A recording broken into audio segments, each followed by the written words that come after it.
दोस्तों आज हम देख रहे हैं आपका 909 जो सब्जेक्ट कोड है जिसका नाम है पेडागोजी ऑफ इंग्लिश। इसकी हम बात कर रहे हैं, यानी कि आपका अंग्रेजी भाषा शिक्षण जो सब्जेक्ट है इसकी हम बात कर रहे हैं। इससे पहले आपके 901 से लेकर के 908 तक के सारे विषय कंप्लीट करा दिए गए हैं। सारे वीडियो अवेलेबल हैं, उनको देख लेना आप। और यदि कोई बच्चा नोट्स लेना चाहता है कि नोट्स के माध्यम से प्रिपेयर करना चाहता है, क्योंकि समय आपके पास नहीं है, और जितना ज़्यादा आप एक सब्जेक्ट को जितनी ज़्यादा बार रिवाइज कर लोगे एग्ज़ाम से पहले, तो आपको बहुत ज़्यादा बेनिफिट होगा। बहुत ज़्यादा का मतलब होता है बहुत ज़्यादा। लेकिन आप सोचते हो कि मैं एग्ज़ाम से एक दिन पहले पढ़ के जाऊँगा या 2 दिन पहले पढ़ के जाऊँगा किसी सब्जेक्ट को, तो आप बहुत बड़ी गलती करेंगे वहाँ पर। तो जैसे मैंने बता दिया है, हर वीडियो में बताते रहता हूँ कि आप MPDLED के जो 2024 में एग्ज़ाम होने वाले हैं आपके, उसको अगर लेना चाहते हैं तो आप जी पे या फ़ोन पे कर सकते हैं। नंबर आपके सामने डिस्प्ले हो रहा है 8469022568। और आपका फर्स्ट ईयर के नोट्स जो हैं 499 में उपलब्ध हैं, सेकंड ईयर के नोट्स जो हैं 599 में उपलब्ध हैं। कांटेक्ट कर सकते हैं आप व्हाट्सएप पे, व्हाट्सएप नंबर भी यही है। तो आप जो भी आप नोट्स लेना चाहें तो इमीडिएट आप कांटेक्ट करके, और सारे नोट्स जो हैं किसी एप्लीकेशन के फॉर्म में नहीं मिलेंगे आपको, सारे के सारे पीडीएफ मिलेंगे। जैसा कि आप ये पीडीएफ देख रहे हो, तो इस तरह का पूरा लिखित आंसर जो है आपको मिलेगा, पीडीएफ के फॉर्म में मिलेगा। हर चीज़ मैं आपको जो इस वीडियो में बताने वाला हूँ, जो क्वेश्चंस बताने वाला हूँ, इसको इस तरह से आपको तैयार करना है, अच्छे तरीके से पढ़ना है, ठीक है। इस ये जो आपका सब्जेक्ट है, एक तो प्रोफिशिएंसी इन इंग्लिश और एक पेडागोजी ऑफ इंग्लिश, जिसके पास है तो उसको ज़रूर पढ़ लें, अच्छे तरीके से पढ़ लें। क्योंकि इन दोनों के क्वेश्चन जो 909 नंबर है और 906 जो आपका है प्रोफिशिएंसी इन इंग्लिश, तो उनके क्वेश्चन आपस में जो है इंटरकनेक्टेड होते हैं। अगर आपने प्रोफिशिएंसी वाला वीडियो नहीं देखा है तो उसको देख लेना, अच्छे से समझ में आ जाएगा। वहाँ से भी क्वेश्चन उठा करके आपका पेडागोजी ऑफ इंग्लिश में आते हैं। और पेडागोजी ऑफ इंग्लिश जो 909 का जो सब्जेक्ट है, इसके क्वेश्चन उठा करके प्रोफिशिएंसी इन इंग्लिश में पूछे जाते हैं, ठीक है। दोनों ही आपस में कनेक्टेड है, क्योंकि दोनों ही इंग्लिश सब्जेक्ट है। अब चलिए बात करते हैं, आपके जो क्वेश्चंस होंगे, जो बनेंगे क्वेश्चन, वो किस तरह के पूछे जाते हैं और कौन से क्वेश्चंस आपको तैयार करने हैं, सारी चीज़ हम यहाँ पे डिस्कस करने वाले हैं इस वीडियो के माध्यम से। पहला जो क्वेश्चन है यहाँ पे पूछा गया, what are objective types of questions, ठीक है। तो यहाँ पे पूछ रहा है कि वस्तुनिष्ठ प्रकार के जो प्रश्न होते हैं वो कौन कौन से हो सकते हैं या कितने होते हैं। तो आप जनरल सा आपको बताना है कि भाई कौन कौन से होते हैं। हम बता देंगे भाई, वस्तुनिष्ठ प्रश्नों के प्रकार जो है निम्न है। जैसे कि fill in the blanks type होते हैं, जिसको हम रिक्त स्थान भरना कहते हैं, ठीक है। यस और नो जो है कि ट्रू, यस नो या ट्रू फॉल्स जिसको बोला जाता है, वो होते हैं आपका, ठीक है। करेक्ट द आंसर टाइप, यानी कि आपको टिक करना होता है कि भाई कौन सा आपका करेक्ट होगा। उसके अलावा जो है आपका मल्टीपल चॉइस टाइप होता है, यानी कि बहुत सारे विकल्प दिए जाएंगे और उस प्रकार का, यानी कि बहुविकल्पीय प्रश्न होते हैं। सप्लाई टाइप होता है कि आपको जो है सीधी सीधी आपूर्ति करनी है, पूर्ति करनी है उसकी। और एक होता है मैचिंग टाइप, जिसको हम मिलान बोलते हैं कि भाई सामने सामने टेबल दो बना देगा, एक टेबल आपका इस साइड बना दिया, ठीक है, एक टेबल इधर बना देगा, एक टेबल इधर बना देगा, और इन टेबलों में कुछ ABCDEFG लिख देगा, इधर 1 2 3 4 5 6 लिख देगा, और इसको आपको इधर से ऐसे क्रॉस करके मिलाना होता है। आपने मिलाया भी होगा, देखा भी होगा, इस तरह के क्वेश्चन पूछे जाते हैं ना। तो इस तरह के क्वेश्चन आपसे पूछे जाएंगे। अब आगे बढ़ते हैं। नेक्स्ट जो क्वेश्चन है आपका कैसा है, ये पूछा गया, इन कंस्ट्रक्टिज्म 5E स्टैंड्स फॉर। तो भैया पूछा गया है, जो रचनावाद होता है जिसको हम कंस्ट्रक्टिज्म बोलते हैं, तो इसमें 5E जो है उसका क्या अर्थ होता है। तो हम कह सकते हैं कि सरल शब्दों में जो है, the 5E instructional model is a constructive model with 5 stages. अब ये 5 स्टेजेस कौन कौन से हो सकते हैं हम बताना है हमें।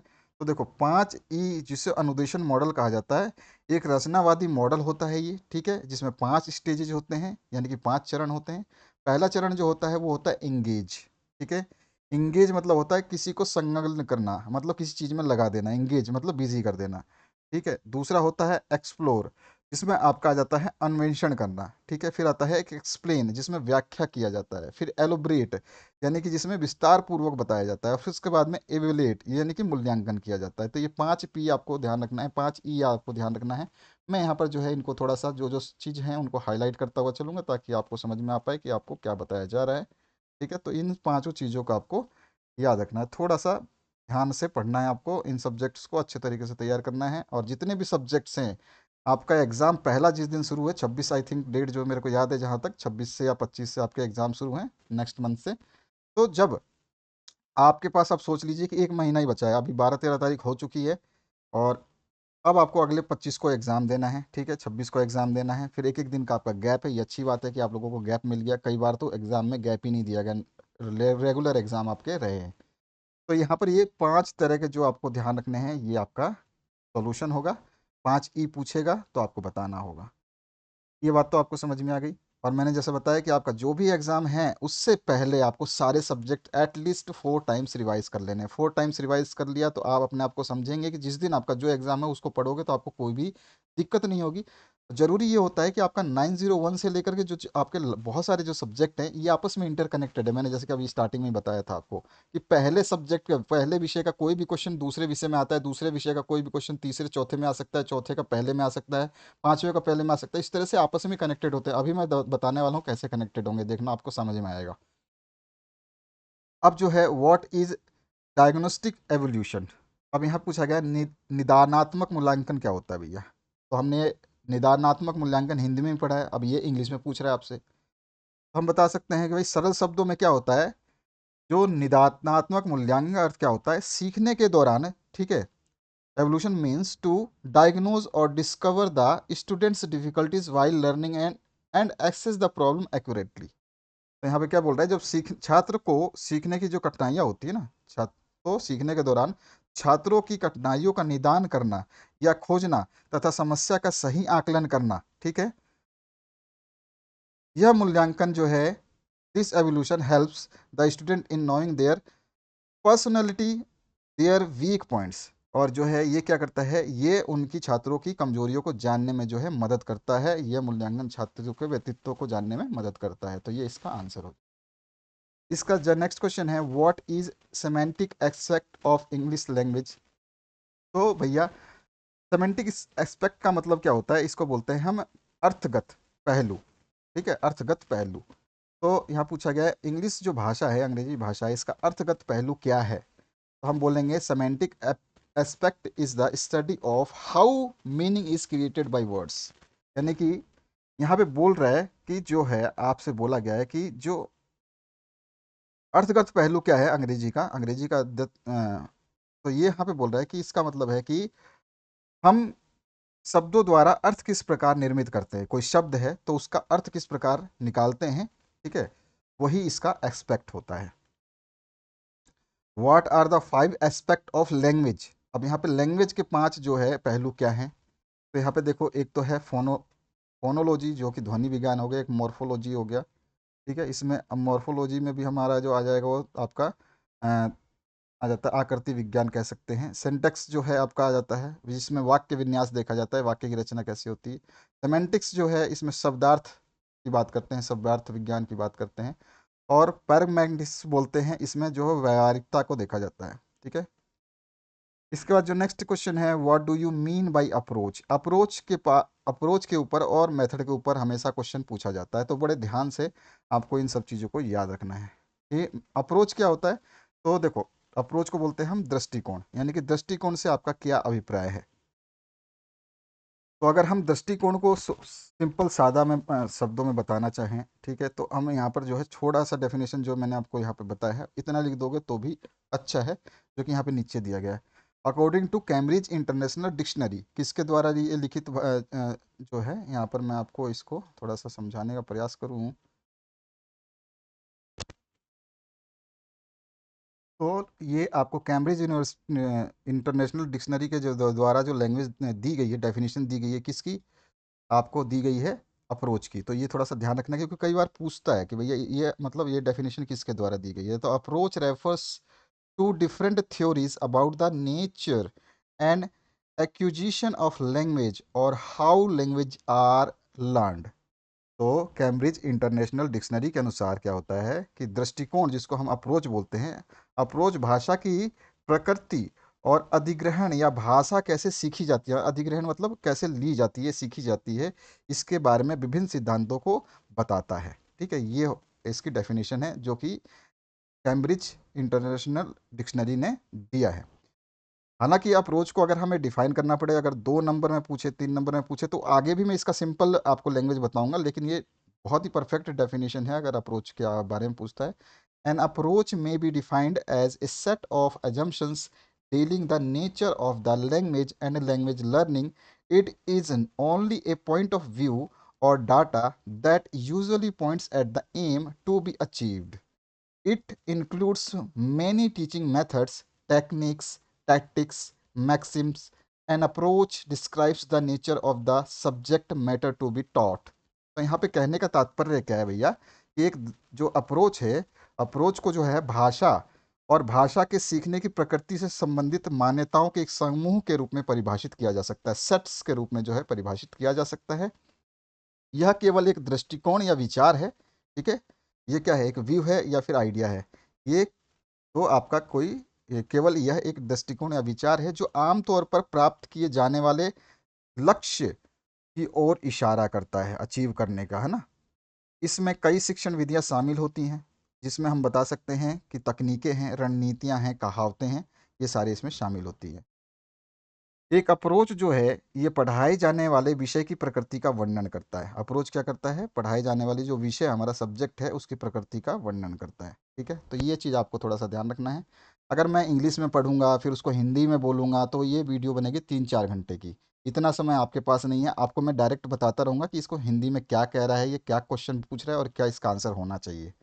तो आप जो है अगर आपको ये वीडियो देखते हैं और आपके जहन में उतर जाता है तो आपको याद करने में आसानी होगी, ठीक है। क्योंकि सभी की इंग्लिश तो ठीक है, इंग्लिश तो पढ़ लेते हैं लेकिन उसकी मीनिंग समझ में नहीं आती है, ठीक है। वो क्वेश्चन क्या कह रहा है या उसका आंसर क्या लिखना है वो समझ में नहीं आ पाता है, तो वो थोड़ा सा डिफिकल्ट होता है आप लोगों के लिए।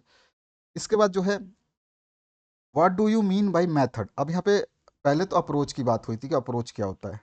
अब मेथड की बात करें तो मेथड क्या होता है, यानी कि इस मेथड को बोलते हैं हम विधि, है ना। कौन सा मेथड यूज़ करेंगे तो उसको हम बोलते हैं विधि। तो मेथड क्या होता है, यहाँ पर ओवरऑल ये प्रोसीजर है for an orderly presentation of language material to be to the peoples. Peoples मतलब होते हैं शिष्य, ठीक है। This presentation may be different for the different category of pupils and for the subject material that have been taken. It is a body of technique and tactics that a teacher adopts in a teaching learning situation to present the subject matter in an effective way.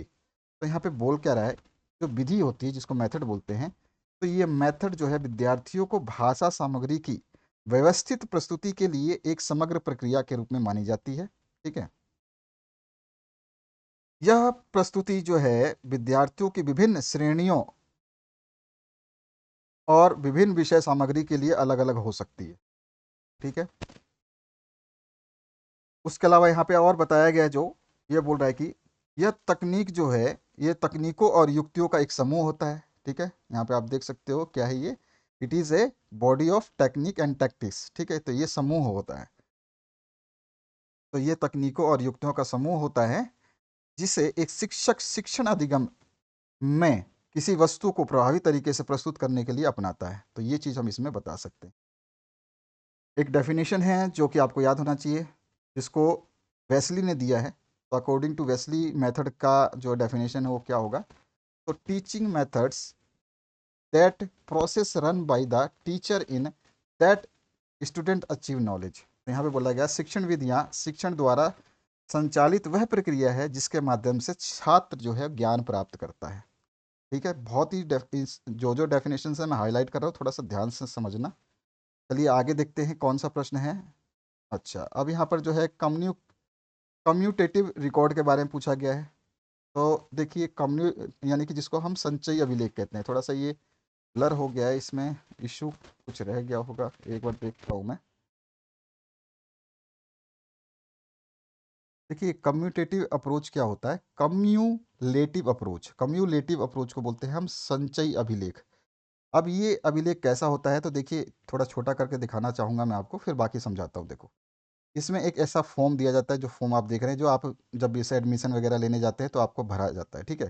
तो commutative approach क्या होता है, cumulative record क्या होता है, the record of general information related to the child is called cumulative record. यानी बच्चे से संबंधित जो सामान्य जानकारी होगा उसी को जो है संचयी अभिलेख यानी कि कम्यूलेटिव अप्रोच कहते हैं, कम्यूलेटिव जो है आपका रिकॉर्ड कहते हैं। ध्यान रखोगे, बच्चों से जो संबंधित यानी कि जनरल इन्फॉर्मेशन जो भी होगी, एक चाइल्ड से एक शिष्य से संबंधित जो भी जनरल रिकॉर्ड रखा जाता है उसी को जो है हम कम्यूलेटिव रिकॉर्ड कहते हैं। अब ये कम्यूलेटिव रिकॉर्ड के बारे में अगर क्वेश्चन आता है तो आप बता सकते हो एक कम्युलेटिव रिकॉर्ड इंक्लूड्स क्या क्या इसमें हो सकता है। तो इसमें जो है नाम हो सकता है बच्चे का, इसमें एज होती है जानकारी, एज की जानकारी, उसकी हाइट कितना है, उसका वेट कितना है, वो जेंडर है, मेल है फीमेल है, उसका एड्रेस क्या है, उसकी फ़ोटो एक लगेगी, ठीक है, कौन सी क्लास में है वो, एडमिशन नंबर जो है वो भी मेंशन होगा, उसका आईडी कार्ड नंबर भी उसमें मेंशन होगा इस फॉर्म में ही सब कुछ। इस तरह से और भी कम्यूलेटिव रिकॉर्ड जो होगा उसमें जो बहुत सारी जानकारियाँ होती है, जिसमें फैमिली का इन्फॉर्मेशन रहेगा, भाई उसकी फैमिली क्या है कैसी है, मतलब पारिवारिक जानकारी जिसको बोलते हैं वो रहेगा। पेरेंट्स नेम रहेगा यानी माता पिता का नाम रहेगा। ऑक्यूपेशन यानी कि वो क्या व्यवसाय करते हैं, उसके सिबलिंग्स हैं या नहीं, सिबलिंग मतलब होता है भाई बहन, ठीक है, वो हैं या नहीं है। और फैमिली हिस्ट्री क्या है यानी कि उसकी पारिवारिक इतिहास क्या रहा है वो देखा जाता है इसमें। ये होता है आपका क्यूमुलेटिव रिकॉर्ड। अब क्यूमुलेटिव रिकॉर्ड में और भी एक चीज़ें रख सकते हैं, फिजिकल मेंटल और रिलीजियस इकोनॉमिक और सोशल स्टेटस, यानी कि शारीरिक मानसिक धार्मिक या आर्थिक और सामाजिक स्थिति, ठीक है। इसमें शारीरिक मानसिक धार्मिक आर्थिक और सामाजिक स्थिति भी होती है शामिल इसमें क्यूमुलेटिव रिकॉर्ड में। और बाकी इसमें जो शामिल होता है उसमें हम बता सकते हैं कि कोई विद्यार्थी जहाँ से आया, किसी स्कूल से पढ़ के आया आपके पास एडमिशन लेने, तो उसमें उसकी शैक्षिक उपलब्धियाँ रहेंगी, ठीक है। साथ ही साथ जो है उसके एकेडमिक स्कोर, उसने कोई अच्छा किया है, ठीक है, कोई स्कॉलर लिया है, ठीक है, तो ये सारे अचीवमेंट्स जो है उसमें दिखाए जाते हैं। उसकी पर्सनैलिटी कैसी है यानी उसका व्यक्तित्व कैसा है, ठीक है, स्वभाव का कैसा है, यानी कि इंटरेस्ट किस में रखता है, वो रुचि किस में है, उसकी पसंद क्या है, उसकी नापसंद क्या है, ये सारे रिकॉर्ड्स जो है हम क्यूमुलेटिव रिकॉर्ड में रखते हैं। इसी को क्यूमुलेटिव रिकॉर्ड बोला जाता है। तो क्यूमुलेटिव रिकॉर्ड का मतलब क्या हो गया कि जो जनरल जानकारियां हैं यानी कि जो सामान्य जानकारी है जो कि बच्चे से संबंधित है, वो सारी जानकारियां अगर किसी रिकॉर्ड में रखी जाए तो उसी को जो है क्यूमुलेटिव रिकॉर्ड कहते हैं। ये बात आपको समझ में आ गई, जो कि एक फॉर्म के रूप में होता है, ठीक है। इसके बाद में एक क्वेश्चन पूछता है आपसे, एनेक्डोटल रिकॉर्ड, ठीक है। एनेक्डोटल रिकॉर्ड क्या होता है? तो देखो, एक ग्रुप ऑफ स्पेशल इवेंट की बात होती है, वहाँ पे जनरल इवेंट की बात हो रही है, जनरल इंफॉर्मेशन की बात हुई थी। यहाँ पर हो रही है एनेक्डोटल रिकॉर्ड में कि इसमें क्या होता है कि जो है a group of special event that occur in child's life and have a negative impact on the child is called anecdotal record. अब इसको थोड़ा सा ध्यान से समझ लेना कि बच्चे के जीवन में घटित होने वाली ऐसी विशेष घटनाओं का समूह, स्पेशल इवेंट का समूह जो है, ग्रुप ऑफ, यहाँ पे बोल रहे हैं ना, ए ग्रुप ऑफ स्पेशल इवेंट, तो बच्चे के जीवन में घटित होने वाली विशेष घटनाओं के समूह को जो है, जिस पर बच्चे पर जो जिसका जिन घटनाओं का बच्चे पर जो है बुरा प्रभाव पड़ा हो, ठीक है, उसी को जो है हम एनेक्डोटल रिकॉर्ड कहते हैं। अब एनेक्डोटल रिकॉर्ड में क्या क्या आ जाएगा जिसमें बुरा प्रभाव पड़ सकता है कि बच्चे का, जो बच्चे का एक्सीडेंट हुआ हो, हैं, या फिर उसके दादा या दादा दादी या माता पिता का जो है मृत्यु हुई हो। उसके अलावा जो है बच्चे में जो मतलब जो बच्चा है उसको स्कूल से निकाल दिया गया हो, ठीक है, अपने पसंद के स्कूल में उसको ना रखा गया हो, और पिता जो है उसको छोड़ करके गाँव, मतलब गाँव से उसके पिता ने गाँव छोड़ दिया हो और वो बाहर रहने लग गए हों, पापा विदेश चले गए हों, ठीक है। उसके अलावा जो है बच्चे की फ़ीस की व्यवस्था नहीं हो पाई हो, ये सारे नकारात्मक चीज़ें जो आती हैं एनेक्डोटल रिकॉर्ड में आती है। तो इसकी एक सिंपल सी डेफिनेशन है, a group of special event that occurs in child's life and have a negative impact on the child is called anecdotal record, ठीक है। और इसमें जो चीज़ें शामिल होती हैं वो ये हैं, जैसे बड़ा डेफिनेशन पूछेगा तो एक नंबर में तो आपको एक ही लाइन लिखनी है, लेकिन आपसे ज़्यादा पूछेगा तो आप बताएंगे उसमें बच्चे का एक्सीडेंट हुआ है नहीं है, वो रिकॉर्ड रहता है, ठीक है। ग्रांड फादर का या ग्रांड मदर का जो है डेथ है उसको भी शामिल किया जाता है। उसके अलावा जो है बच्चे को जो है उसके पसंद की स्कूल से निकाल तो नहीं दिया गया है, ये भी देखा जाता है, ठीक है। उसके पिता ने गाँव छोड़ कर के वो शहर में बसे हैं, ये भी देखा जाता है। ये सारे रिकॉर्ड्स हो सकते हैं, ज़रूरी नहीं कि सारे के सारे पॉइंट्स उसमें शामिल हो, लेकिन इसमें से ये बहुत अधिकतर पॉइंट शामिल रहेंगे। पिता अगर विदेश चले गए हैं तो वो भी देखा जाएगा, और जो है बच्चे की फ़ीस की व्यवस्था नहीं हो पाई हो कभी, तो ये भी इसमें रखा जाता है, ठीक है। साथ ही साथ जो है बच्चे के घर में जो है कैसी शांति व्यवस्था है, इसका मतलब वहाँ का वातावरण कैसा है, वो माहौल जो है वो देखा जाता है, यानी कि बच्चे के घर में शांतिपूर्ण माहौल ना होना, ये भी देखा जाता है। और साथ ही साथ जो है बच्चे का बिहेवियर देखा जाता है, जिसमें उसको उसने चोरी वोरी की हो या लड़ाई करी हो, तो ये सारी चीज़ें जो है इसमें सारे नकारात्मक जो उसके जीवन में घटित हुए हों उनका समूह रहता है। स्पेशल इवेंट्स जो उसके जीवन में नकारात्मक प्रभाव डाल चुके हैं, उसी को जो है एनेक्डोटल रिकॉर्ड में हम शामिल करते हैं। तो इस तरह का होता है। इसके अलावा एक छोटा सा क्वेश्चन बनता है आपसे पोर्टफोलियो के बारे में। तो देखो, पोर्टफोलियो क्या होता है? A sequential record of a child classroom activity during a year is called portfolio. ठीक है, यानी बच्चे की किसी वर्ष की कक्षाई गतिविधियों का क्रमिक रिकॉर्ड ही पोर्टफोलियो कहलाता है। बहुत ही सिंपल सा लैंग्वेज बताया मैंने। ठीक है, तो पोर्टफोलियो जैसे ऐसे फाइल रहेगी, उसमें उसका सारा रिकॉर्ड रहेगा। बच्चे ने जनरल टेस्ट दिया था, पिछले महीने जब दिया था तो उसका क्या परफॉर्मेंस थी, इस महीने अगर उसने जनरल टेस्ट दिया या यूनिट टेस्ट दिया है तो उसका क्या रिकॉर्ड रहा होगा। तो इन सभी रिकॉर्ड को इसमें मेंटेन करते हैं, क्योंकि एक अध्यापक जो है उन बच्चों की ये सब चीज़ें याद नहीं सकता कि भाई वो वाला बच्चे का पिछले साल क्या परफॉर्मेंस थी, या फिर उस बच्चे की पिछले साल क्या परफॉर्मेंस थी, या पिछले महीने क्या परफॉर्मेंस थी, अभी इस महीने क्या है, आने वाले अगले महीने कितनी होगी। तो याद रखना मुश्किल है, तो उसका हर बच्चे के लिए एक जो है फाइल बनाई जाती है। इस फाइल में जो है उसकी सारे के सारे मार्कशीट जो वो उपलब्धियां जो प्राप्त करता है, जैसे कि जनरल टेस्ट में उसने कितना रिजल्ट प्राप्त किया था पिछले महीने, इस महीने, अगले महीने, यूनिट टेस्ट में क्या प्राप्त किया था। ठीक है, उसका जो मिड सेशन एग्ज़ाम होता है उसका रिपोर्ट रखा जाता है इसमें। क्लासरूम एक्टिविटीज़ कराते हैं, और उससे जो ड्राइंग बनवाते हैं, असाइनमेंट देते हैं, पिक्चर्स देते हैं, कोई प्रोजेक्ट करवाते हैं। ठीक है, टीचर कोई असाइनमेंट देता है। ठीक है, तो ये सारी चीज़ों का रिकॉर्ड जो है इस पोर्टफोलियो में आता है। इसमें ड्राइंग भी शामिल होती हैं, उनको चित्रों के माध्यम से भी रखा जाता है कि बच्चे ने कैसा कैसा परफॉर्मेंस किया हुआ है। तो ये होता है portfolio, a sequential record of a child's classroom activities during a year is called a portfolio. बच्चे की किसी वर्ष की कक्षाई गतिविधियों का क्रमिक रिकॉर्ड जो है पोर्टफोलियो कहलाता है। तो थोड़ा सा ये ब्लर हो गया था एक्चुअली, इसको जब टाइप किया गया था ना तो ये काफ़ी छोटे शब्दों में टाइप कर दिया होगा, क्योंकि छोटे करने में तो सही दिखाई दे रहा है, लेकिन बड़ा करने हैं तो हट जा रहा है। तो ये तो कोई दिक्कत नहीं है, बाकी तो आपने समझ लिया होगा मैंने आपको क्या समझाया है। बाकी आप देखना चाहें तो देख सकते हैं। इस तरह से ये पूरा का पूरा है। कम्युलेटिव रिकॉर्ड हो गया, कम्युलेटिव रिकॉर्ड हो गया, ये कम्युलेटिव रिकॉर्ड, फिर ये है आपका एनेक्डोटल रिकॉर्ड, और उसके बाद में है ये पोर्टफोलियो। अब आते हैं हम आगे। बाकी बच्चों को मैंने बता रखा है कि आपको नोट्स किस तरह से प्राप्त करना है, यहाँ पर इन्फॉर्मेशन दी गई, इसको फॉलो कर लीजिएगा। एक रेटिंग स्केल के बारे में भी क्वेश्चन पूछता है कभी कभी आपसे। तो रेटिंग स्केल क्या होता है? ये rating scale is a measurement tool और सिस्टम। ठीक है, ये रेटिंग स्केल क्या होता है? एक मेजरमेंट टूल या सिस्टम होता है, use to access and evaluate the performance behaviour skill.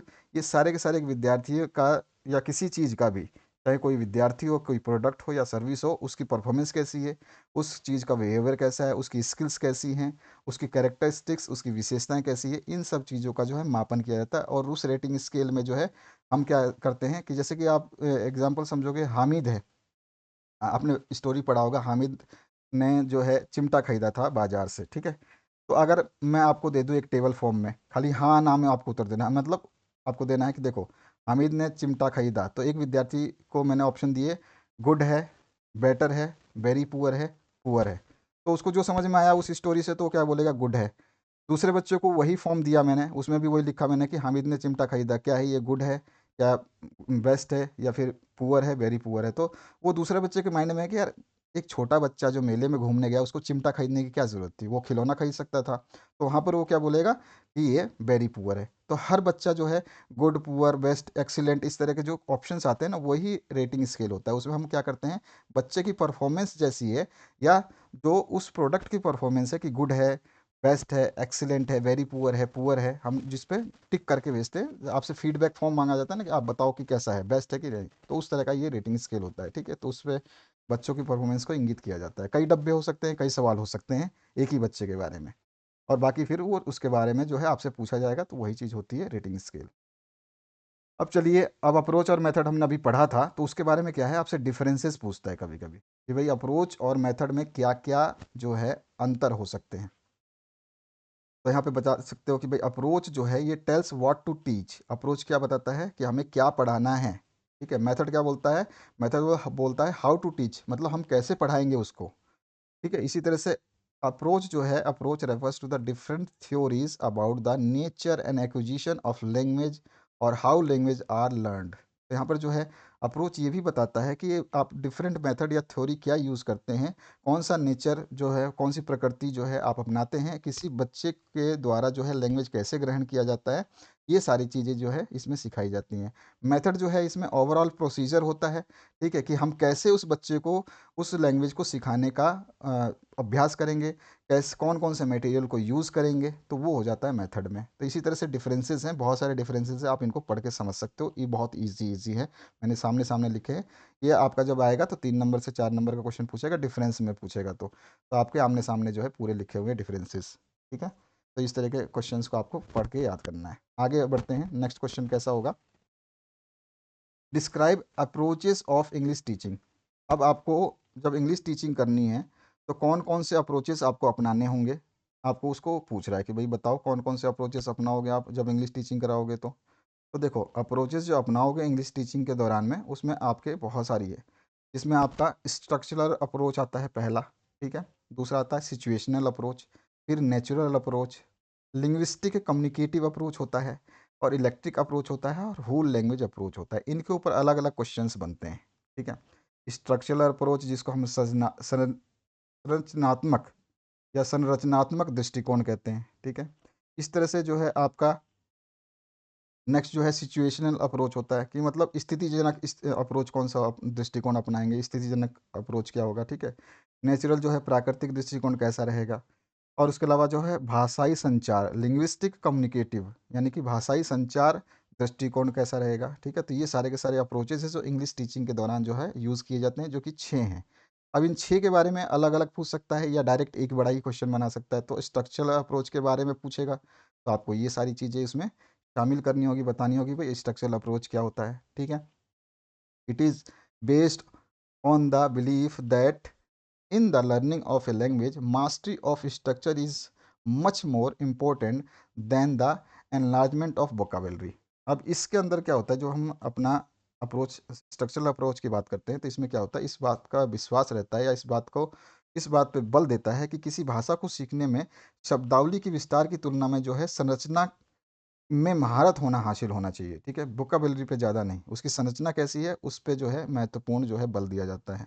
उसके अलावा जो है इसका मेन उद्देश्य क्या होता है कि इनक्रीज करना है students command over the pattern of English and to enable them to make use of language effectively. इसका मुख्य उद्देश्य छात्रों की अंग्रेजी के पैटर्न को पकड़ना या बढ़ाना, ठीक है, और उन्हें भाषा का प्रभावी ढंग से उपयोग करने में सक्षम बनाना। इसका और भी हम बता सकते हैं, जो आपका स्ट्रक्चरल अप्रोच होता है यह जो है कैसा है, ये अंग्रेजी भाषा की मौलिक संरचनाओं में उनके विश्लेषण और तार्किक व्यवस्था का वैज्ञानिक अध्ययन जो है कराता है ये, ठीक है। तो ये चीज़ हो गई स्ट्रक्चरल अप्रोच। इसी तरह से सिचुएशनल अप्रोच आ जाती है, इसमें भी कुछ पॉइंट्स हैं, तो आपको जरूरी नहीं कि सारे पॉइंट्स लिखने, आप दो दो पॉइंट भी लिखते हो ना, दो दो पॉइंट तो बहुत ही है।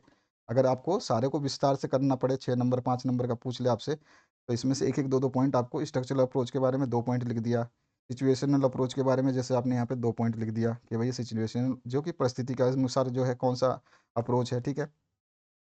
और इसका अप्रोच को कौन किसने कब जो है इसको डिस्कवर किया था, तो ये भी आप बता सकते हो कि भैया ये डिस्कवर कब हुआ था। यहाँ पर जो है कुछ आपको चीज़ें ध्यान रखनी है, ठीक है। ये है आपका, मैंने हाईलाइट कर दिया।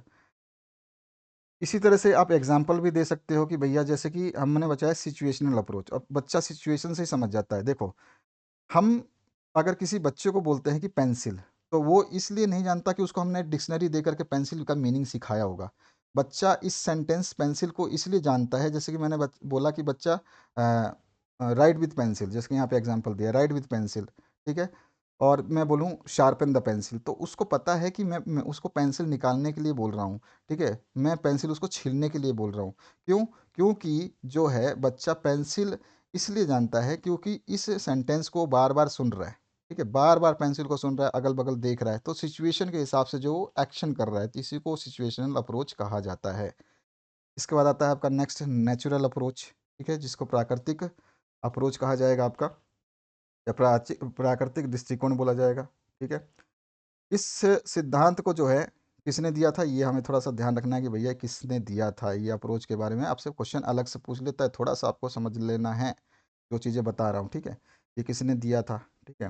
साथ ही साथ जो है जो नेचुरल अप्रोच है ये क्या बोलता है कि इस का मतलब मेन उद्देश्य जो होता है वो क्या होता है, कक्षा में प्राकृतिक तरीकों से भाषा को अधिग्रहण को बढ़ाना होता है, यानी कि भाषा को सिखाने का मेन जो है इसका ऑब्जेक्टिव होता है कि भी कैसे भी कर रहे हैं, प्रमोट करना है लैंग्वेज को कि छात्र उसको अच्छे तरीके से ग्रहण करे, वो भी नेचुरल वे में, ठीक है, ये मेन इसका ऑब्जेक्टिव होता है।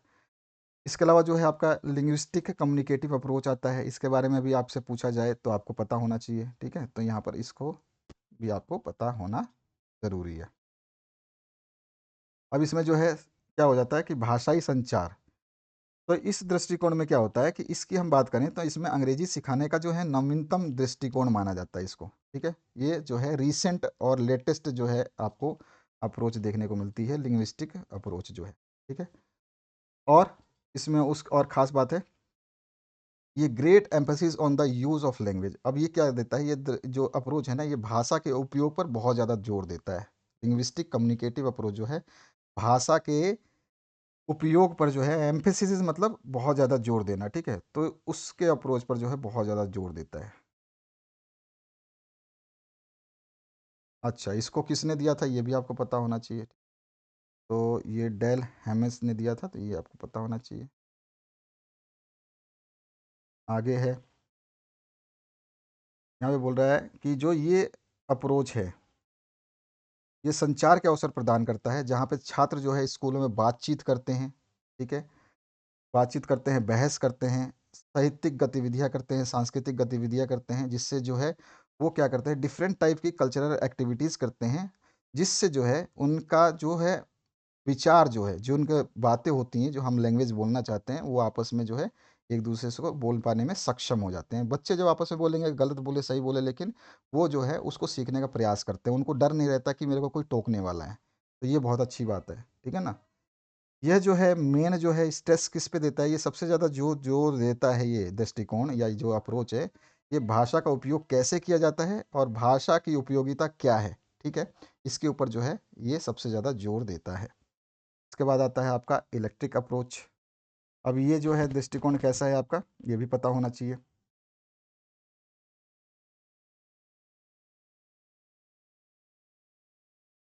ये जो आपका इलेक्ट्रिक अप्रोच है, ये क्या है, ये जो है ना, इसको हम बोलते हैं इलेक्ट्रिक अप्रोच का मतलब उदार दृष्टिकोण। ठीक है, तो इसमें क्या होता है, ये up it is an approach not a method, यानी कि क्या है, ये दृष्टिकोण है, कोई विधि नहीं है ये। ठीक है, ये एक दृष्टिकोण है, विधि नहीं है। इसके अलावा जो है teacher do not follow any single method but rather the user selection of techniques. यहाँ पे क्या बोलता है, शिक्षक किसी एक विधि का पालन नहीं करते बल्कि उपयोगकर्ता द्वारा चुनी गई तकनीकों का पालन करते हैं, कि भाई जो समझने वाला है वो किस प्रकार से समझ पाएगा, तो उसकी चीज़ों को हम जो है टीचर पकड़ने की कोशिश करता है। It is more flexible and can easily be adopted to suit a wide variety of language teaching situations.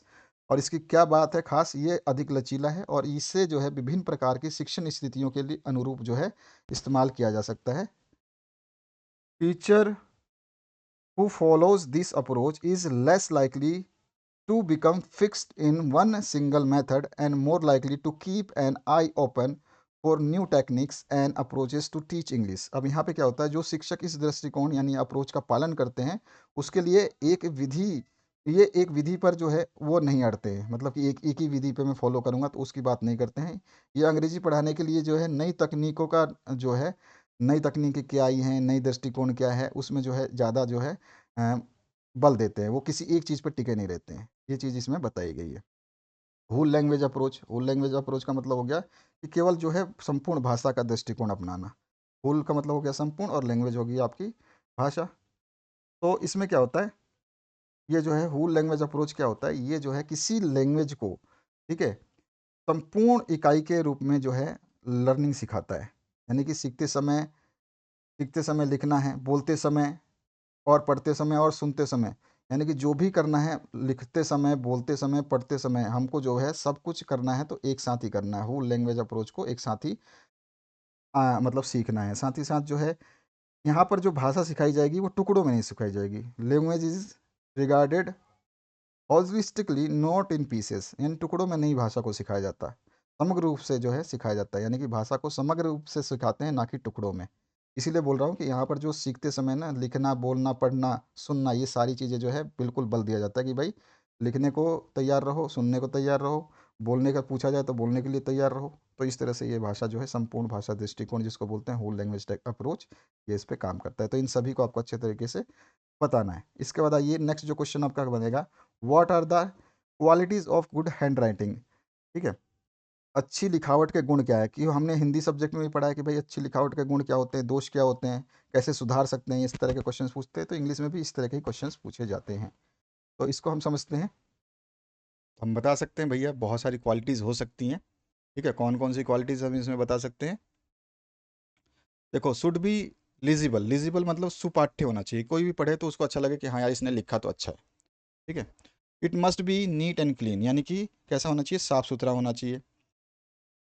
और प्लीजिंग टू द आई, यानी कि आंखों को अच्छा, यानी कि सुगंध लगने आना चाहिए। ऐसा नहीं कि यार क्या दिखाई नहीं दे रहा है, समझ में नहीं आ रहा क्या है लिखा है, इस टाइप का। तो ये सारी चीज़ें हमने पढ़ चुके हैं। इसको ज़रूरी नहीं है कि मैं आपको पूरा का पूरा समझाऊँ, बहुत सारे इसके हैं पॉइंट्स। तो letter should be written in simple bold and clear script. जो भी लिपि यूज़ की जाएगी वो सरल, जो भी लिखा जाएगा, लेटर्स जो अक्षर लिखे जाएंगे वो कैसे होंगे, वो सरल होंगे, मोटे होंगे और स्पष्ट लिपि में होंगे। Uniformly in size and letters, और जो है अक्षरों का आकार जो है एक रूपता के अनुसार होगी। तो इस तरह से सारे के सारे हैं आपके पॉइंट्स हैं। आपने तो बहुत सारे पॉइंट्स ये पढ़ रखे हैं, आपको तो बताने की आवश्यकता नहीं है। फर्स्ट ईयर में भी इसी तरह का क्वेश्चन पूछे जाते हैं। कॉजेज क्या है बैड हैंड राइटिंग के भाई, यानी कि खराब लिखावट के क्या कारण हो सकते हैं। तो स्टार्टिंग में ही अगर बच्चे बाल पेन प्रयोग करना सीख बाल प्रयोग, मतलब बाल पेन के प्रयोग करने से जो है लिखावट बिगड़ती है। कि स्टार्टिंग में वो पेंसिल उपयोग ना करें, स्लेट उपयोग ना करें, तो उनकी लिखावट नहीं सुधर सकती। तो स्टार्टिंग स्टेजेज में, जो कि शुरुआती दौर में ही बाल पेन का प्रयोग करना जो है एक गंदी हैंड राइटिंग का कारण बन सकता है, खराब लिखावट का कारण बन सकता है। उसके अलावा जो है paper place in incorrect position. अब आपको जिस पेपर पे लिखना है, आपके उसको आपने दिशा के हिसाब से सही पोजीशन पर नहीं रखा है। ठीक है। कागज का जो है स्थान जो है आपने सही नहीं प्रॉपर रखा है, तो भी वो दिक्कत करेगा। टेबल पे रखा है लेकिन टेढ़ा रख दिया, फिर आप लिख रहे हो तो आपकी राइटिंग टेढ़ी हो जाएगी। अगर आपका हाथ जो है लिखावट में बहुत ज़्यादा धीरे चलता है तो आपके अक्षर सुंदर नहीं बनेंगे। ठीक है। पेन या पेंसिल जो है अ, उसको अगर आप बहुत ही ज़्यादा क्लोज निब से या उसके पॉइंट से पकड़ते हैं जहाँ पर उसका टिप है, अगर उसको बहुत ज़्यादा पास से पकड़ते हो तो भी आपकी राइटिंग ख़राब हो जाती है, क्योंकि आपका फ्लो नहीं बन पाता है। अगर आपका कागज़ और पेन दोनों ही ख़राब क्वालिटी के हैं तो भी जो है आपका क्या हो जाएगा, खराब लिखावट हो जाएगी। आप गलत तरीके से बैठे हैं तब भी आपकी लिखावट ख़राब हो जाएगी। ठीक है। और अध्यापक की राइटिंग ही अगर ख़राब है, ठीक है, अगर अध्यापक की राइटिंग खराब है तो बच्चे भी उसी का अनुसरण करेंगे। बच्चे जो अध्यापक ब्लैक बोर्ड पे लिख रहा है, एक तो होता है कि हम किसी अध्यापक की राइटिंग देख के मन ही मन बोलते हैं, आप अपने दोस्त से बोलते हैं देखो सर की राइटिंग कितनी अच्छी है ना। बाकी जिसकी खराब है उसको देखेंगे नहीं, उसको ना बोलेंगे कि हाँ अच्छी है कि खराब है, बस इतना पूछ लेंगे सर वो क्या लिखा है समझ में नहीं आ रहा, है ना। तो वो एक दिक्कत होती है कि टीचर जो गंदा लिखेगा तो बच्चे भी कैसा लिखना सीखेंगे, उसी की तरह टेढ़ा बनाएगा तो टेढ़ा बनाएंगे। ठीक है। तो ये चीज़ें बच्चे अनुसरण से ही सीखते हैं, आपको पता ही है। उसके अलावा फिजिकल डिफेक्ट स्टूडेंट, अच्छा मतलब मान लो कि विद्यार्थी का कोई शारीरिक दोष है तो भी जो है लिखावट खराब हो सकती है। और लिखने का अभ्यास कम करा अगर विद्यार्थी ने तो भी जो है उसकी लिखावट, छोटी कक्षाओं में देखते हो सबसे ज़्यादा लेटर लिखाई जाती है कि भैया ये पेज भर के लाना, ये यहाँ से यहाँ पैराग्राफ लिखना। फिर हर दिन आपको जो है 365 दिन 365 तरह के पैराग्राफ हिंदी में इंग्लिश में लिखने को मिलते हैं, जिससे बच्चे की राइटिंग धीरे धीरे क्या होती है, सुधरती है। और यहाँ तक कि अध्यापक रोजीना चेक करते हुए ये महसूस करता है, देखता है कि हाँ इस बच्चे की राइटिंग सुधर रही है या नहीं सुधर रही है। नहीं सुधर रही है तो क्यों नहीं सुधर रही है, इस पर वो चर्चा करेगा, उस पर वो थोड़ा सा देखेगा कि इसको किस तरह के चीज़ें जो है रेमेडियल सॉल्यूशन दी जाए ताकि बच्चे का जो है हैंड राइटिंग सुधार सकें। और जैसा कि मैंने बताया है कि अगर उसके हाथ के हिलाने की स्वतंत्रता नहीं है, मतलब वो हाथ हिलाने में सक्षम नहीं है, तो भी जो है उसकी राइटिंग खराब हो जाएगी। अगर हमको राइटिंग को अच्छा करना है तो हम क्या करेंगे, सबसे पहले तो 4 लाइन वाली नोटबुक जो होती है छोटी कक्षाओं में उसका उपयोग करें सबसे पहले तो, अगर राइटिंग ज़्यादा खराब है तो। ठीक है। सही पोस्चर में बैठें, सही मुद्रा जो है बैठने का तरीका सही होना चाहिए। और जो हमारे जो डेस्क होते हैं, ठीक है, उसके डेस्क की भी हाइट सही होनी चाहिए। कुछ देखना, आप कुछ स्कूलों में गए होगे, आप किसी जगह पे गए होगे और एग्ज़ाम सेंटर में भी गए होगे, कई जगह एग्ज़ाम दिया होगा आपने, स्कूल में आप स्कूल नए स्कूल में एडमिशन एडमिशन लिया होगा, तो आपको ऐसा महसूस होगा कि इस टेबल पे बैठा हूँ और जिस मेज़ पे मेरे को बुक रखी है जिस पे लिखना है मुझे, तो उसका स्थिति जो है सही नहीं है। या तो मैं नीचे ज़्यादा बैठा हूँ या उस टेबल से ऊपर ज़्यादा बैठा हूँ। तो ये भी एक दिक्कत होती है डेस्क की। ठीक है। कालीग्राफी नोटबुक्स जो होते हैं, जानते ही हो जिसको सुलेख वाले नोट्स बुक बोलते हैं, तो उसमें सुलेख लिखा रहता है, उसके एक लाइन के नीचे फिर हम लिखते हैं देख देख करके। अरेंजिंग कॉम्पिटिशन्स, और हम आपस में क्या करें, निबंध लिखने की प्रतियोगिता कराते रहे कि कौन से बच्चे की हैंड राइटिंग होगी, आज एक चॉकलेट मिलेगा। देखते हैं तो 4 बच्चे, 5 बच्चे, 10 बच्चे का ग्रुप बना करके आप उनसे कोई भी एक सेम चीज़ लिखने को देखो, बोलो, तो वो कंपटीशन में अच्छा लिखने का प्रयास करेंगे कि हम, मुझे चॉकलेट मिलना चाहिए। उनकी भले ही हैंड राइटिंग खराब हो, लेकिन वो लिखने का प्रयास अच्छा ही करेंगे। तो उसके अलावा जो है, अच्छी राइटिंग का मॉडल दिखा दो उनको, ठीक है। और उनके मिस्टेक्स को देखो कि हाँ भाई वो किस तरह का मिस्टेक कर रहे हैं, क्या उनकी गलतियां हैं, उनकी जांच करो। और पेन को सही तरीके से पकड़ो। और ब्लैक बोर्ड पर जो है अलग अलग जो है अक्षरों को लिखवा कर देखो, ठीक है, विभिन्न शब्दों को लिखवा करके देखो। और जो शिष्य होते हैं उनको उनकी गलतियां खोजने में उनकी मदद भी करो भाई, कि भाई तुम ये गलती कर रहे हो, देखो इस ऐसा नहीं है, इसको आपको ऐसा करना हो। तो इस तरह से जब हम करवाते हैं, बताते हैं, सब कुछ समझाते हैं, तो बच्चे जो है अच्छी हेड राइटिंग कर पाते हैं। अब इसके बाद पूछ रहा है, right any 4 advantages of language games. अब जो भाषाई खेल होते हैं उसका क्या एडवांटेज है। तो यहाँ पे बहुत सारे बेनिफिट्स हैं जो भाषाई खेलों के हैं। वो क्या क्या हो सकते हैं। तो देखो, ये इंजॉयबल मेथड है, कोई भी लैंग्वेज सिखाने का जो है ये क्या होता है, एक अच्छा आनंददायी तरीका हो सकता है। ये क्या करता है, आपकी जो वोकाबलरी यानी जो शब्दावली होती है उसको सुधारने में मदद करता है। और जब लैंग्वेज गेम्स के माध्यम से आप जो कोई लैंग्वेज सिखाओगे, तो उसमें क्या होगा, आपको एक भी फ़ायदा ये भी होगा कि ये मोटिवेट करता है बच्चों के अंदर, जो है प्रेरणा का जो है संचार करता है कि आपको जो है ये सब चीज़ें सीखनी चाहिए, ठीक है, ये भाषा सीखनी चाहिए।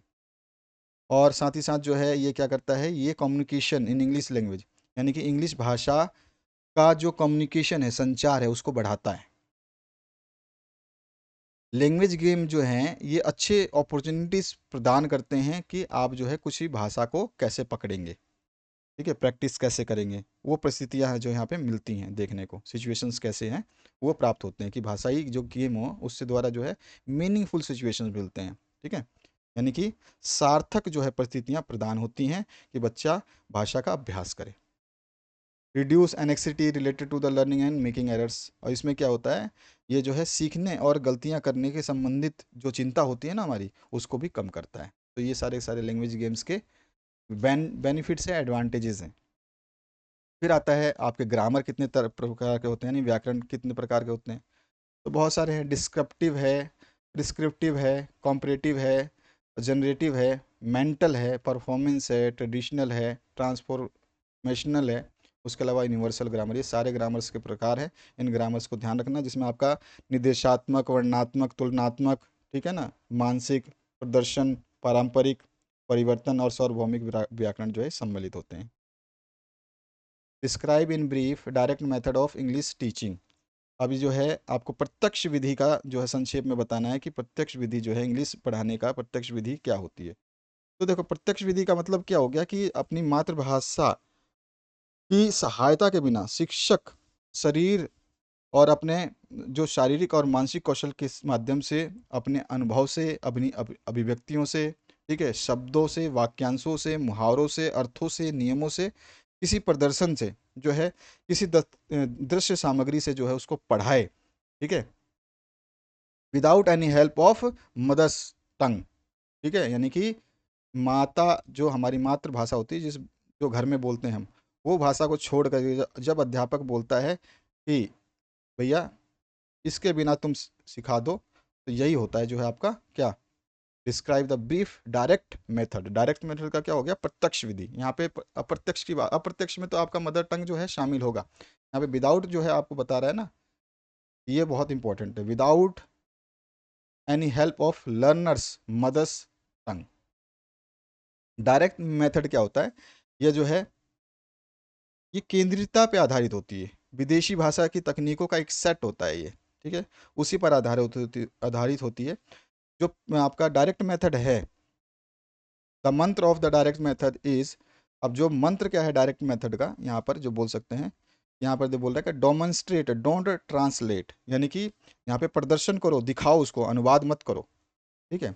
In direct method the teacher must transfer meanings directly in the target language through demonstration and visual aids. इसमें क्या होता है, जब जो प्रत्यक्ष विधि होती है, इसमें शिक्षक जो है प्रदर्शनों और दृश्य सामग्री के माध्यम से जो है सीधे जो हमारी लक्ष्य बात है, जो हमको सिखानी है उस विद्यार्थी को, उसी को जो है बताता है, ना कि उसके अर्थ को बताता है। ठीक है, उसका अर्थ को नहीं देखता है वो। ठीक है, उस लक्ष्य भाषा को कैसे प्राप्त करना है उसको दिखा करके समझा करके विजुअल एड से बताता है।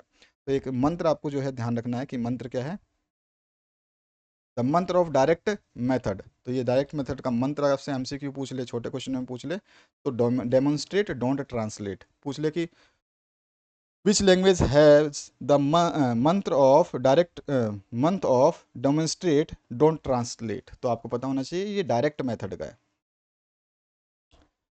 Define pedagogy.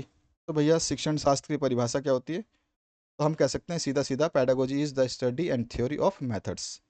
ठीक है, शिक्षण शास्त्र में इसमें ये तो नहीं बोला है कि इंग्लिश शिक्षण शास्त्र है, हिंदी शिक्षण शास्त्र है, कि अंग्रेजी शिक्षण शास्त्र है, कि गणित शिक्षण शास्त्र है, किस शिक्षण शास्त्र की बात नहीं कर रहा है। तो pedagogy is the study and theory of the methods, यानी कि शिक्षण शास्त्र विधियाँ और अध्ययन अ, शिक्षण शास्त्र विधियाँ जो है ये क्या है, थ्योरी है किसकी, अध्ययन और सिद्धांत की। How many types of evolution. तो एवोल्यूशन के आपको बताने हैं प्रकार कितने होते हैं, तो इसमें हमारा प्लेसमेंट एवोल्यूशन होता है, फॉर्मेटिव होता है, समस्टिव होता है, डायग्नोस्टिक एवोल्यूशन होता है। ये 4 तरह के मेन एवोल्यूशंस होते हैं, इनके बारे में भी अलग अलग क्वेश्चंस पूछे जाते हैं। ठीक है, वो थोड़ा सा ध्यान रखना है। What is the importance of mother tongue in teaching of English. तो महात्मा गांधी क्या बोलते हैं कि जो मातृभाषा है ना, मनुष्य के मस्तिष्क के विकास के लिए उतना ही स्वाभाविक माना जाता है जितना कि माँ का दूध शिशु के शरीर के विकास के लिए। ठीक है, तो ये महात्मा गांधी ने कहा है, ये डेफिनेशन अच्छी तरीके से याद रखना है आपको मदर टंग की इम्पोर्टेंस। उसके बाद जो है डेफिनेशन ऑफ टीचिंग क्या होता है भैया, शिक्षण की परिभाषा बता दो। तो बीएफ स्किनर ने बोला है teaching is the arrangement of contingency of reinforcement, अर्थात शिक्षण जो है ये क्या होता है, सुदृढ़ीकरण। ठीक है, कि आकस्मिकता की व्यवस्था है। मतलब शिक्षण क्या करता है, शुद्धि प्राप्त करवाता है और सुदृढ़ बनाता है। What is silent reading and its aim. अब हमें पता है मौन पठन और उसके उद्देश्य क्या होते हैं। हमें पता होता है कि भैया मौन पठन क्या होता है, कि भैया आपका रीडिंग जो करनी है वो क्या करता है कि read without voice, voicing the word, यानी कि किसी चीज़ को जो है शब्दों को बोले बिना पढ़ने की अनुमति देना, या शब्दों को बोले बिना पढ़ना ही जो है मौन पठन कहलाता है। इसका एम क्या होता है, तो इसमें जो है स्टूडेंट जो है अंडरस्टैंडिंग इंप्रूव होती है, क्योंकि वो जो है रीडिंग पर ध्यान देता है। ठीक है, उसको समझने पे ध्यान देता है, ना कि उसके प्रोनाउंसिएशन पे। ठीक है, वो किसी वर्ड के प्रोनाउंसिएशन पे ध्यान नहीं देता कि मैं गलत पढ़ रहा हूँ या सही पढ़ रहा हूँ, बस उसको मीनिंग से समझ में आ जाता है कि हाँ इसका लगभग लगभग ये मीनिंग होता है, और उसको जो है समझने का प्रयास करता है मन ही मन में। उसको डर नहीं लगता कि मैं गलत तो नहीं पढ़ रहा हूँ। ठीक है, तो इसका ये एम हो गया। तो एम आपसे पूछेगा तो आपको पता होना चाहिए। What are main causes of incorrect speech habit of English. जो अंग्रेजी की गलत बोलने की आदत है उसका मुख्य कारण क्या है। तो अंग्रेजी बोलने की गलत आदत का मुख्य कारण जो है 3 माने जाते हैं। पहला जो है कम्युनिकेशन इन इंग्लिश जो है नहीं हो पाती, यानी कि अंग्रेजी भाषा में संचार की कमी करते हैं, अंग्रेजी में बातचीत नहीं करते हैं, तो lack of communication in English. ठीक है, पहला। दूसरा लैक ऑफ वोकाबुलरी, यानी कि शब्दावली की कमी। हमें कई चीज़ें तो इंग्लिश में आती है, लेकिन जा बोलते बोलते समझते हैं अरे अब आगे क्या बोलूँ, वो शब्द क्या आएगा, वो कौन सा वर्ड बोलूँ कि ये मीनिंग हो जाए। तो वहाँ पे वोकाबुलरी हमारी ख़राब होती है। ठीक है, वोकाबुलरी जो हमारी बहुत ही कम होती है। और तीसरा है मिस प्रोनाउंसिएशन। तो हम जो है यहाँ पे क्या करते हैं, गलत उच्चारण करते हैं, तो ये भी जो है एक प्रॉब्लम क्रिएट होती है। तो यही जो है इनकरेक्ट स्पीच की हैबिट जो है इंग्लिश में पाई जाती है, यानी कि अंग्रेजी की गलत बोलने की आदत का मुख्य कारण जो है ये 3 है। इसके बाद जो है मैं आपको बताता हूँ, तो यहाँ पर जो बोला गया है 5 ई बताने हैं आपको टीचिंग एंड लर्निंग मॉडल के। ध्यान रखना है, आपसे जो क्वेश्चन पूछा गया है यहाँ पे सीखने के 5 ई, शिक्षण और सीखने के 5 ई के जो मॉडल हैं वो कौन कौन से हैं। तो इसमें आपको जो है बता देना है। एंगेजमेंट हो गया आपका। ठीक है, एंगेजमेंट का मतलब हो गया जुड़ाव करना। ठीक है, एंगेज जिसको बोलते हैं। फिर एक्सप्लोर, जो कि मैंने आपको स्टार्टिंग में बताया था, जिसको हम अन्वेषण भी बोल सकते हैं। ठीक है, फिर एक्सप्लेनेशन यानी एक्सप्लेन करना। फिर आता है आपका एलोबरेट, यानी कि इसको स्पष्ट करना। और उसके बाद जो है इवेल्युएशन, यानी कि हम उसको क्या करेंगे, सही सही से मूल्यांकन कर देंगे। तो ये सारे के सारे इसमें आते हैं, जो कि हमने स्टार्टिंग में पढ़ा था 5 ई। तो इसके बारे में अगर बड़ा क्वेश्चन आएगा तो ये सारे पॉइंट इसमें लिख देना, इसमें क्या क्या होता है, ठीक है। Different difference between language acquisition and language learning. अब इसमें क्या पूछ रहा है, भाषा को ग्रहण करना और भाषा को सीखने, इसके बीच में क्या अंतर होता है। तो भाषा को ग्रहण करने का मतलब क्या हो गया कि हम जो है, हमारी जो लैंग्वेज नॉर्मली कहीं भी बोली जाती है तो उसको हम धारण कर लेते हैं, ठीक है। एक्विजिशन जो है ये नेचुरली जो है communicative situation with orders who know the language. और ये सबसे बड़ी चीज़ क्या है, एक्विजिशन क्या होती है, जो अर्जन का सिद्धांत होता है, जो हम किसी भाषा का अर्जन करते हैं तो ये देखते हैं कि जो भाषा लोग जानते हैं उसी भाषा को हम सीख पाते हैं, जो वो नहीं जानते हैं उस समाज में हम नहीं सीख पाते हैं। और इसके अलावा जो है एक्विजिशन रिलेटिवली फास्टर, और जो भाषा हम कोई सीखते हैं जो हमारे आसपास में बोली जाती है बिना पढ़ाए, तो ये बहुत फास्टर होती है। हालांकि जो मैं भाषा आपको कोई दूसरी सिखाना चाहता हूँ वो, भाई लर्निंग अगर मैं आपको सिखाऊं किसी भाषा को, तो भैया उसको सिखाने में बहुत टाइम लगता है, ठीक है। और जो भाषा हम सीखते हैं वो भाषा जो है जनरली हमारे आसपास में नहीं बोली जाती, हमारे सराउंडिंग में या हमारे समाज में वो जो है नहीं बोली जाती है, और ये स्लोअर होती है, बस इसका अपोजिट हो जाता है, ठीक है। ये जो चीज़ है इसका अपोजिट हो जाता है। और ये कॉन्शियस प्रोसेस है भैया, ठीक है ना, बहुत ही कॉन्शियस, मतलब सीखना जो है ये सचेत प्रक्रिया है। इसको आराम से नहीं, मतलब ऐसी आंख बंद करके या फिर ध्यान भटका के नहीं सीख सकते हो। लेकिन जो एक्विजिशन है इसको आप आराम से, किसी भाषा को एक्वायर करना आसान है लेकिन लर्न करना मुश्किल है। तो ये हो गया आपका एक्विजिशन और लर्निंग, तो दोनों को थोड़ा सा ध्यान रखना। ये पूछता है आपसे question, describe situational approach of English. अब यहाँ पे अंग्रेजी शिक्षण की स्थितिजनक दृष्टिकोण का वर्णन करना है कि भाई स्थितिजनक, सिचुएशनल अप्रोच हमने आगे ऊपर पढ़ा था कि सिचुएशनल अप्रोच आता है आपका, ठीक है, नेचुरल अप्रोच था। तो ये सारे अप्रोचेस जो है ना आपको अच्छे तरीके से याद रखने हैं। इसमें क्वेश्चंस तो बनेंगे, सारे क्वेश्चंस बनते हैं, अप्रोच के ऊपर बनेगा, मेथड के ऊपर बनेगा, अप्रोचेस के टाइप के ऊपर बनेगा, हर चीज़ के ऊपर बनता है क्वेश्चन। अब इसमें जो क्वेश्चन दिया गया है इसकी बात करते हैं। तो सिचुएशनल अप्रोच के बारे में तो आपको समझ में आ ही गया कि आपको क्या बताना है।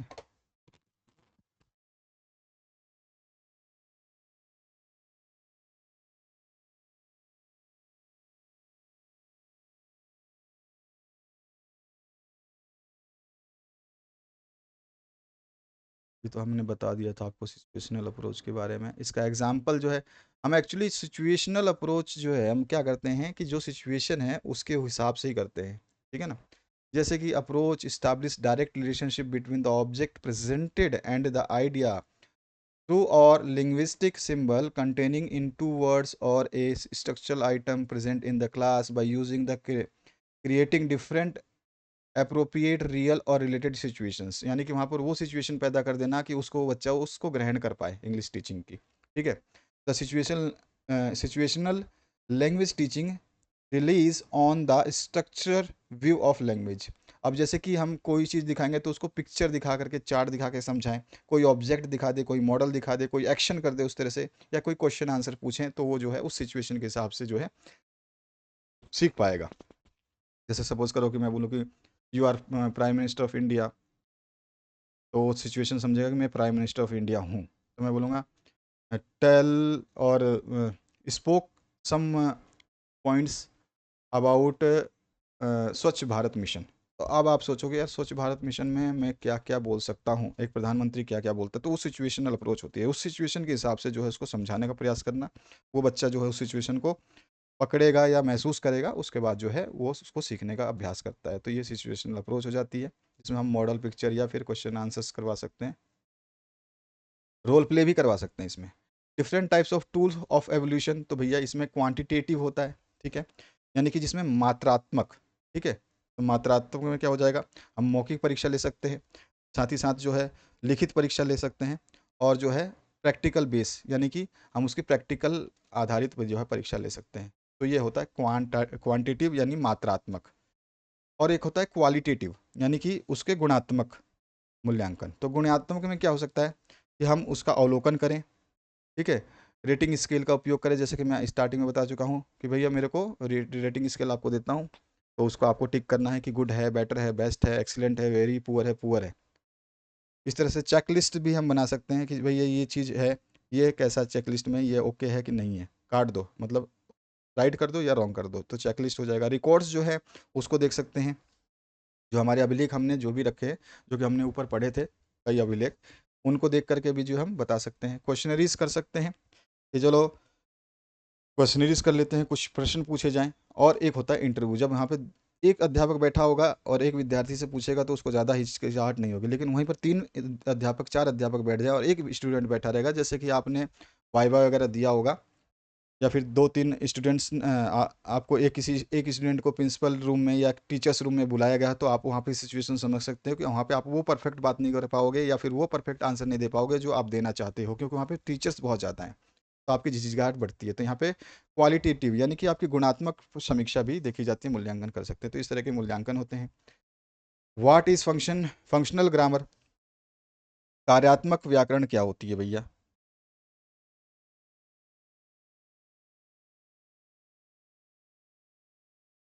देखो, a grammar that puts together the patterns of language, यानी पैटर्न्स ऑफ लैंग्वेज का मतलब क्या हो गया कि जो है भाषा का पैटर्न क्या है, ठीक है, and the things you can do with them, और जो है उस भाषा के साथ जो है आप और कौन सी चीज़ें रखो जो आप कुछ कर सकते हो, वही फंक्शनल ग्रामर कहता है। ठीक है, it is based on the relation between the structure of language and the various functions that the language. ठीक है, ये किस पे बेस होता है? तो ये बेस होता है, मतलब कार्यात्मक व्याकरण जो होता है, जिसको हम स्ट्रक्चर आपका फंक्शनल ग्रामर कहते हैं, यह जो है किसी भाषा की संरचना और भाषा के विभिन्न कार्यों के बीच में संबंध पे आधारित होता है। ठीक है, विभिन्न भाषा के बीच में उसके संबंध पर आधारित होता है। What is a diagnostic evaluation, निदानात्मक मूल्यांकन किसे कहते हैं? तो मैंने आपको पहले ही बताया था, अभी अभी थोड़ा पहले बताया था। इसमें क्या होता है, स्टूडेंट की कमियां, डिफिकल्टियां जो है आती हैं, जो भी उसको हम डिस्कवर करते हैं, ठीक है, और फिर जो है उसकी हेल्प करते हैं कि वो कैसे जो है उसको कम किया जा सके, उसको बेहतर बनाया जा सके उस विद्यार्थी को। ठीक है, यानी कि हम कह सकते हैं कि जो ये मूल्यांकन होता है, इसमें छात्रों को सीखने के दौरान आई कठिनाइयों का निदान करके पता लगाना और समस्याओं का सटीक आकलन करना ही जो है ये डायग्नोस्टिक एवोल्यूशन कहलाता है। What are the four main aspect of study of a language? तो भैया मैंने अभी बताया था आपको, लेकिन एक लैंग्वेज स्टडी के लिए, यहाँ पे इंग्लिश लैंग्वेज के लिए तो बोला नहीं है, तो यहाँ पर जो है ये फोर एस्पेक्ट आपको ध्यान रखना चाहिए। इसमें फोनोलॉजी, सिंटैक्स होता है, सिमेंटिक्स होता है और पैगामेटिक्स होता है। तो ये तीनों चीज़ आपको, चारों चीज़ आपको ध्यान रखनी है। ये स्टार्टिंग में भी हमने पढ़ा था। Right the difference between method and approach, तो मैंने बताया था कि आपको टेबुलर फॉर्म में जो है याद रखना है, लेकिन अगर एक नंबर का क्वेश्चन पूछता है तो आप बता सकते हो। ठीक है, यहाँ पे approach is the way in which something is approached, और method is way which something is done. और what do you mean by pedagogic analysis? तो हम बता सकते हैं शैक्षिक विश्लेषण से आप क्या समझते हैं? तो हम बताते हैं pedagogical analysis is selection of appropriate objectives and strategies in various instructional situations to access the level of actual teaching at the end। तो हम कह सकते हैं कि भैया जब हम शैक्षणिक जो विश्लेषण करते हैं ना, तो इसमें क्या होता है कि हमको जो है अंत में पहुंचना है, विभिन्न स्थितियों के अंत में पहुंचना है। तो वास्तविक स्तर तक पहुंचने के लिए हम कौन कौन से, ठीक है, हम कौन कौन से है जो है उद्देश्य और रणनीतियों का चयन करते हैं, तो वही जो होता है आपका पैडागोजिकल एनालिसिस होता है। What is statement of aim in a lesson plan? पाठ योजना के पाठ योजना में उद्देश्यों का विवरण क्या होता है? भाई पाठ योजना में क्या करते हैं हम, the purpose of statement in one sentence description of what you want students to learn और लर्न अबाउट। अब सीधा सीधा हम बता सकते हैं कि भैया इसमें क्या होता है कि हम एक वाक्य में इस बात का विवरण करना होता है, इसका मतलब कि हम छात्र को क्या सिखाना चाहते हैं और उसके बारे में जो है क्या सीखना चाहते हैं, ठीक है। It is use to clarify the intent और गोल ऑफ द लेसन। और ये क्या करता है, यह जो है इसका उपयोग जो होता है वो लक्ष्य को स्पष्ट करने के लिए जो है सीधा सीधा किया जाता है। It works best if it is non behavioural. ये जो है जब गैर व्यवहारिक हो ना, तब जो है ये सबसे अच्छा काम करता है। व्यवहारिक करोगे तो थोड़ा सा दिक्कत हो जाएगा कि भाई बिल्कुल आज जो मैंने प्लान किया है वही होना चाहिए, तो ये थोड़ा सा दिक्कत करता है। जो आप सोच के जाओगे वो नहीं हो पाता। तो अगर ये गैर व्यवहारिक है तो ये बेस्ट काम करता है। Right any three names of method of teaching English. Direct method है, इसके ऊपर क्वेश्चन पूछता है आपसे। ग्रामर ट्रांसलेशन मेथड है, ये भी है। ऑडियो और लिंगुअल मेथड है, ये भी है। इसके अलावा भी मेथड है, मैंने 3 यहाँ पे बताए हैं शॉर्ट फॉर्म में, लेकिन आपको और भी बताने होंगे इसमें। What are the differences between language acquisition and language learning. अभी अभी मैंने थोड़ी देर पहले स्पष्ट किया था, लेकिन उस आंसर को मैंने यहाँ पे और भी मतलब अच्छे तरीके से समझाने का प्रयास किया है। Right any 4 important components of pedagogical in analysis. इसके 4 इंपॉर्टेंट जो आपके कंपोनेंट्स हो सकते हैं एनालिसिस के, वो कौन कौन से हो सकते हैं। तो यहाँ पर देख सकते हैं ये 4 है। इसमें जो है यूनिट एनालिसिस या कंटेंट एनालिसिस आता है, फिर फॉर्मुलेशन ऑफ इंस्ट्रक्शनल ऑब्जेक्टिव्स आ सकता है, ठीक है। तीसरा आ जाएगा आपका learning experience and chosen method, और फिर इसके बाद में एवोल्यूशन मेथड। तो ये चारों के चारों आपको याद रखने हैं जो इम्पोर्टेंट कंपोनेंट है पहले पैडागोजिकल एनालिसिस के लिए। जिसमें आपका जो है पहला क्या होता है, हम जैसे बोलते हैं यूनिट एनालिसिस कर लें, यानी कि इकाई विश्लेषण कर लें, ठीक है। कंटेंट एनालिसिस कर लें, यानी कि जो भी सामग्री हम पढ़ाने वाले हैं, ठीक है, तो उसका एनालिसिस कर लें। बाकी फॉर्मुलेशन ऑफ इंस्ट्रक्शनल, तो जो भी हमको अनुदेशन मिल रहा है उसका निर्माण करना है कि भाई हमें क्या अनुदेश देना है, उसका फॉर्मुलेशन तैयार कर लें। और learning experience and chosen method, और जो है सीखने का अनुभव कैसा है और चुनी गई विधि कैसी है, ये भी है। एवोल्यूशन मेथड तो है ही कि मूल्यांकन विधि हम कौन से अपनाएंगे। तो इस तरह से ये हो गए। Describe in brief translation come grammar method of teaching English language. Grammar come translation come grammar method जो है ये इंग्लिश टीचिंग का सबसे बेहतरीन जो है नियम माना जाता है, ठीक है। ये सबसे ज़्यादा जो यूज़ किया जाता है, ये कहाँ पे यूज़ किया जाता है, ये जो है अ, विदेशी भाषाओं को अधिक तरीके से जो है आसानी से पढ़ाने के लिए क्लासिकल मेथड के रूप में जो है इसको उपयोग किया जाता है। ये जो मेथड है ये सबसे ज़्यादा जो है ग्रीक और लैटिन भाषाओं को जो है पढ़ाने में यूज़ किया जाता है, ठीक है। इसमें जो है आपका students learn grammatical rules and then apply those rules by translating sentences between the target language and the native language. अब इसमें क्या होता है, सबसे पहले ग्रामेटिकल रूल्स को पढ़ाया जाता है, उसके बाद इसको इन रूल्स को जो है ट्रांसलेट करके उस सेंटेंस पे अप्लाई किया जाता है जो उसको टारगेट लैंग्वेज पे जो उसको टारगेट लैंग्वेज सीखनी है, जो उसको अपनी मातृभाषा सीखनी है, जो भी वो चाहता है। अब जो है सबसे इम्पोर्टेंट चीज़ जो है ये व्याकरण नियम जो है, इसमें क्या होता है सबसे इम्पोर्टेंट है ग्रामर रूल्स जो है, ये ज़रूर आपको स्पष्ट रूप से बताया जाता है कि इसमें जो है ग्रामर व्याकरण के नियमों को स्पष्ट रूप से जो है प्रस्तुत किया जाता है, ठीक है। Primary skill to be developed are reading and writing, और पहला जो इसका उद्देश्य है वो है क्या, कि पढ़ना और लिखना कौशल को बढ़ाना। Hardly any attention is paid to speak and listening English. यहाँ रीडिंग और राइटिंग तो इसमें सबसे इंपॉर्टेंट है, लेकिन बहुत ही मुश्किल से ग्रामर ट्रांसलेशन मेथड में जो है स्पीकिंग और लिसनिंग यानी कि बोलना और सुनने पे बल दिया जाता है, बहुत ही कम अटेंशन दिया जाता है, ठीक है। बोलने और सुनने पे बहुत ही कम ध्यान दिया जाता है, लेकिन लिखने और पढ़ने में ज़्यादा ध्यान दिया जाता है। Explain the role of radio English language learning. भाई रेडियो का बहुत सारा आप जो बता सकते, रेडियो क्या कर सकता है, बहुत सारे जो है इंग्लिश स्टूडेंट जो है ना उसको सुन करके अपने आप को इंटरेस्टिंग चीज़ें एक्सप्लेन कर सकते हैं, उसके कॉन्सेप्ट को समझ सकते हैं, ठीक है। कमेंट्री सुनते हैं तो उससे भी समझ सकते हैं। तो ये जो आप जो है इंग्लिश को अगर पढ़ना चाहते हो, सीखना चाहते हो, तो जितना ज़्यादा आप कोई चीज़ सुनोगे इंग्लिश में, हैं, उसको सुनते रहोगे सुनते रहोगे सुनते रहोगे, तो आपकी स्पीकिंग इम्प्रूव हो जाएगी, ठीक है। रेडियो से आपकी स्पीकिंग जो है इम्प्रूव हो जाएगी।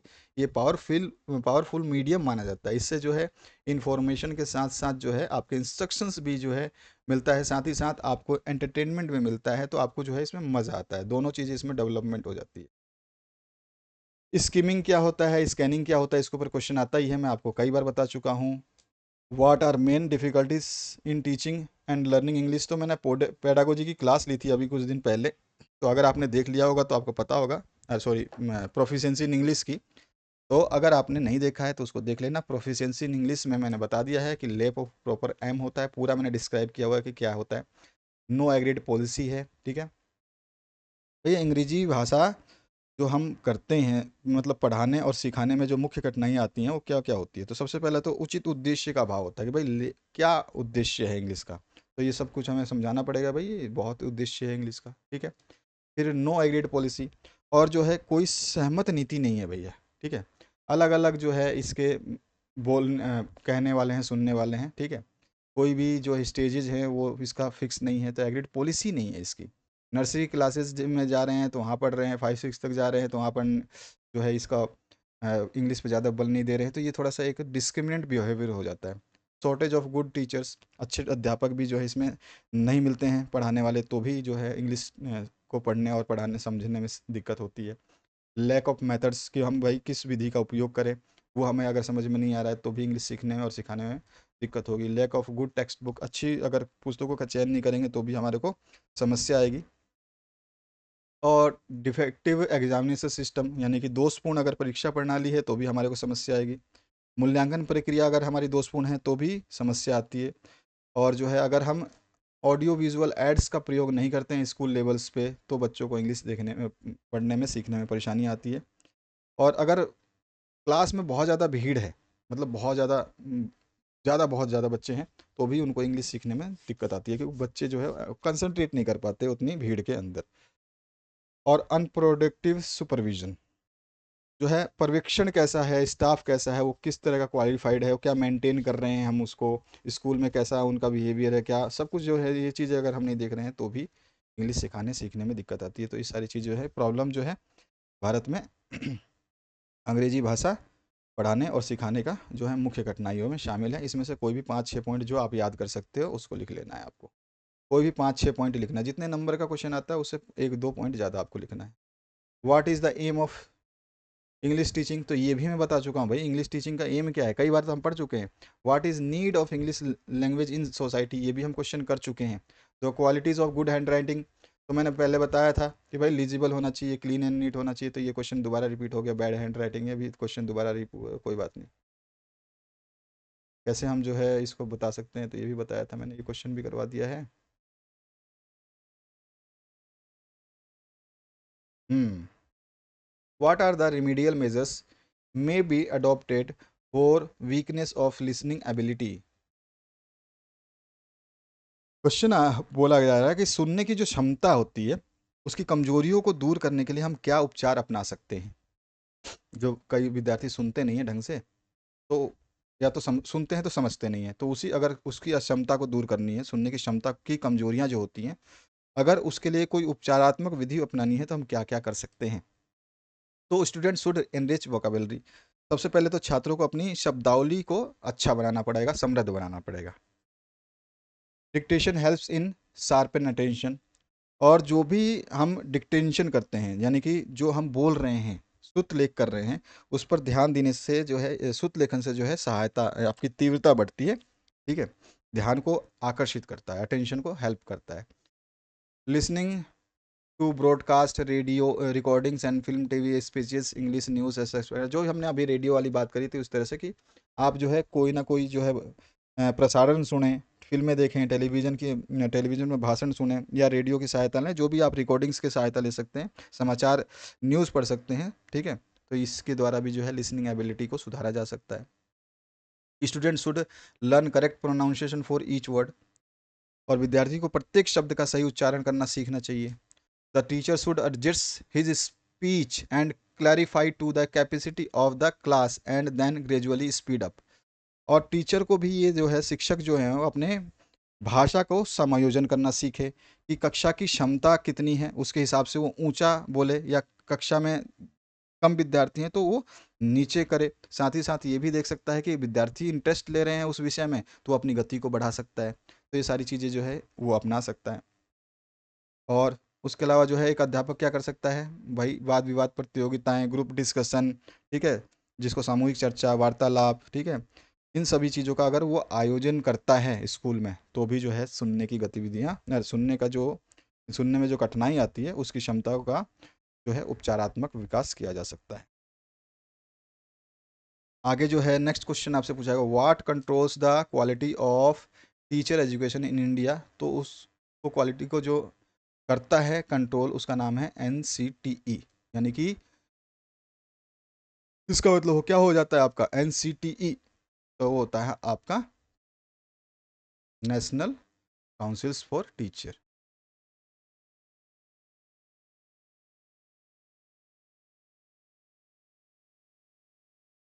ठीक है, इसकी स्थापना वर्ष याद रखनी है आपको।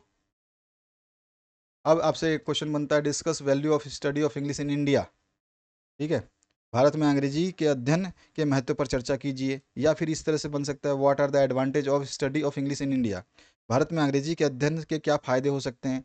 तो मैंने ये भी बताया था कि इंग्लिश जो है एक इंटरनेशनल लैंग्वेज है। ठीक है, ये जो है आपकी कहाँ कहाँ की, English is a international language of political, जो पॉलिटिक्स होती है, ट्रेड होता है, कॉमर्स होता है, इंडस्ट्री होती है, सभी जगह पे ये इंग्लिश भाषा बोली जाती है। ठीक है, ये जो है फर्स्ट लैंग्वेज है। ठीक है, ये फर्स्ट लैंग्वेज है इंग्लैंड की और USA की, ऑस्ट्रेलिया की और कनाडा की। ठीक है, और उसके साथ साथ यहाँ पर अगर आपसे पूछा जाए, क्योंकि क्वेश्चन बन चुका है कि फर्स्ट लैंग्वेज की इस देश की कौन सी है, उस देश की कौन सी है, और सेकंड लैंग्वेज है इंग्लिश जो है, ये सेकंड लैंग्वेज है किसकी है, ये रशिया की, जर्मनी की, फ्रांस की, पाकिस्तान, इंडिया एटसेट्रा की सेकंड लैंग्वेज है। तो ये आपको थोड़ा सा ध्यान रखना है। Only 1 in 10 persons of the world knows English, यानी कि विश्व के 10 आदमियों में से केवल कोई एक आदमी ही जो है इंग्लिश भाषा को जानता है। ये लिंक लैंग्वेज भी है, जैसा कि आप जानते हैं, मैंने जैसे बताया आपको, ये लिंक लैंग्वेज की तरह काम करता है।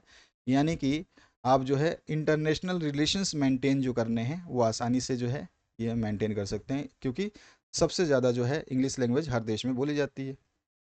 इसके अलावा है ये लाइब्रेरी लैंग्वेज है, यानी कि जितने भी अच्छी आप बुक्स लोगे, खरीदोगे या देखोगे लाइब्रेरी में, तो सारी की सारी जो है इंग्लिश में ही मिलेंगी, और जो खासकर साइंस एंड टेक्नोलॉजी की किताबें हैं वो तो इंग्लिश में ही हैं। इसके अलावा आप जो बता सकते हो, हायर एजुकेशन में जो है ना, ये इंग्लिश में ही आपको किताबें मिलेंगी, हिंदी में तो मिलेंगे नहीं हायर एजुकेशन में। एज ए विंडो, भैया एक स्टेटमेंट था प्रधानमंत्री जी का, PM नेहरू ने कहा था कि ये जो है major window of the modern world, यानी कि हमारे आधुनिक समाज की जो है ये खिड़की है भाई। अंग्रेजी हमारी प्रमुख खिड़की है आजकल के समाज की, या आजकल के वर्ल्ड की। लैंग्वेज ऑफ द कोर्ट है भैया, हर जगह कोर्ट में जो फैसले होते हैं वो इंग्लिश लैंग्वेज में लिए जाते हैं। जज जो उस फैसला सुनाते हैं उसको भी ये इंग्लिश में ही लिखते हैं। ट्रेड एंड इंडस्ट्री की भी ये इंग्लिश ही लैंग्वेज है, यानी कि जो हम व्यापार करते हैं, कोई उद्योग करते हैं, तो उसका भी जो है ये लैंग्वेज इंग्लिश ही है। तो इस तरह से बता सकते हैं, 5-6 पॉइंटों में आप बता देना बहुत है। इसके अलावा और लिखना चाहो तो और भी लिख सकते हैं। What are the characteristics of English as a second language. क्योंकि ये हमारी मातृभाषा तो है नहीं, तो ये दूसरी भाषा के रूप में जो है अंग्रेजी की क्या क्या विशेषताएं हैं। तो देखो, अंग्रेजी जो है ये एक आइडियल यानी कि आदर्श भाषा है, और अंग्रेजी जो है ना कैसी भाषा है, इसका पास्ट भी है, प्रेजेंट भी है, फ्यूचर भी है। यानी कि a language is called progressive if it has its parts present and future. English language जो है ये प्रोग्रेसिव कहलाती है, क्योंकि इस ये पास्ट में भी थी, प्रेजेंट में भी है, और फ्यूचर में भी इसका भविष्य है। English has its two system of word phrases and, sorry two नहीं, ऑन। इंग्लिश का जो है अपनी एक लिपि है, ठीक है, जिसके अपने वर्ड हैं, अपने फ्रेज हैं, अपने सेंटेंस हैं। The phenomenons, morpheme, syntax are the part of language structure are its own. और यहाँ पे बोल रहा है ना कि जो इसका वाक्य विन्यास है, ठीक है, या जो इसके सिंटेक्स है या मॉर्फिम्स है, ये सारे के सारे इसके खुद के हैं, मतलब किसी दूसरे लैंग्वेज से उठाए नहीं गए हैं। इसकी खुद की अपनी एक ग्रामर है, इसकी खुद की एक लिपि है, ठीक है। और वास्ट टेक्सचर ऑफ लिटरेचर, और सबसे ज़्यादा जो है इंग्लिश भाषा जो है साहित्य का विशाल भंडार जो है इंग्लिश भाषा में ही मिलता है आपको, ठीक है। और ये उसी के पार्ट को छूता है। What are types of listening? तो टाइप्स ऑफ लिसनिंग की बात करें तो आप एक्टिव लिसनिंग हो जाता है, ठीक है, सेलेक्टिव लिसनिंग हो जाएगा, एम्पैथेटिक लिसनिंग हो जाता है, अप्रिसिएटिव लिसनिंग होता है, एवल्यूटिव लिसनिंग और discriminative listening.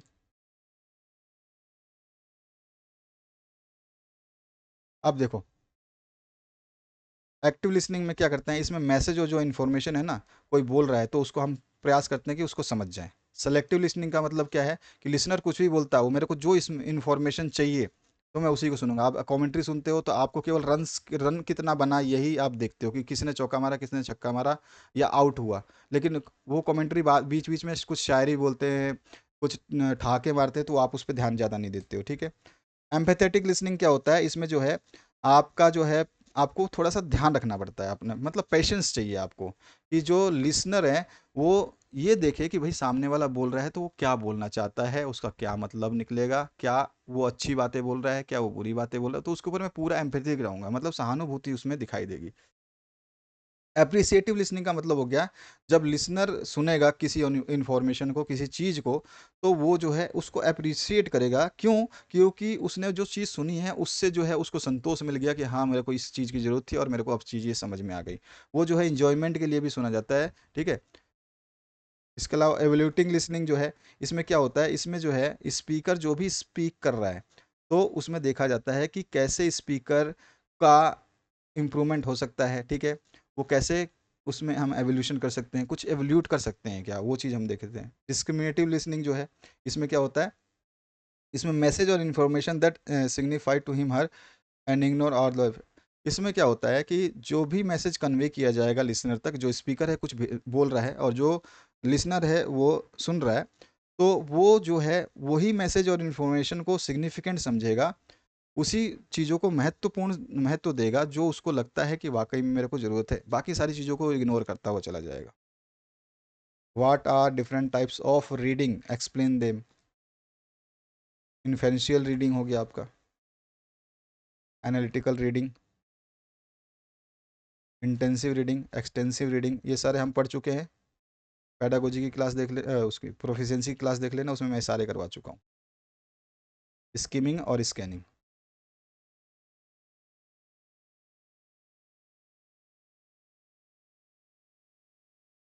What are the benefits of silent reading? अब साइलेंट रीडिंग हम करते हैं तो उसमें क्या क्या बेनिफिट्स होते हैं उसके बारे में आपसे पूछता है, जैसे कि हमने ऊपर भी पढ़ा था।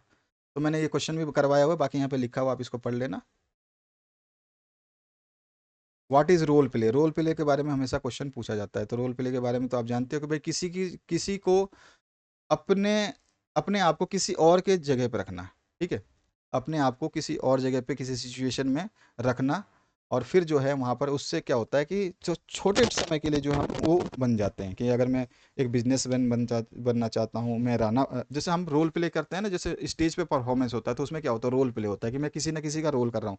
मैं सीता बन रहा हूँ कि राम बन रहा हूँ कि श्याम बन रहा हूँ कि घनश्याम बन रहा हूँ, वो रोल प्ले कहलाता है। तो वही चीज़ है कि अपने आप को जो है किसी इमेजिनरी सिचुएशन में रखना, वो भी कुछ समय के लिए, वही रोल प्ले कहलाता है। इसमें जो है रोल प्ले क्या करता है कि आपको कुछ भी बनने का मौका देता है, ठीक है। साथ ही साथ जो है आपकी स्किल को, कम्युनिकेशन स्किल को बढ़ाता है, ठीक है।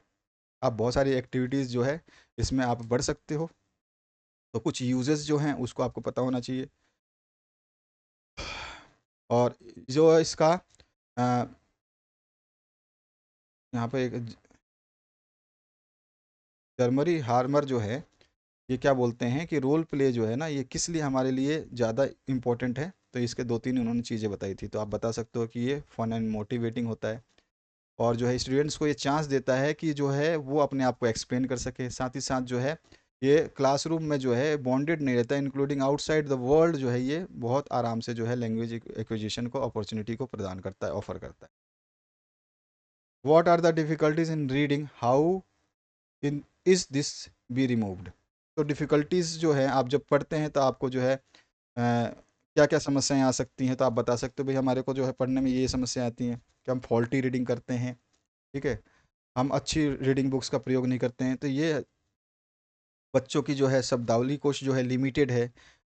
और जो है टू मैनी न्यू वर्ड्स अगर आ जाते हैं किसी रीडिंग करते समय किसी पैराग्राफ में तो भी दिक्कत होती है, तो ये सारे के सारे डिफ़िकल्टीज़ होती हैं, ठीक है।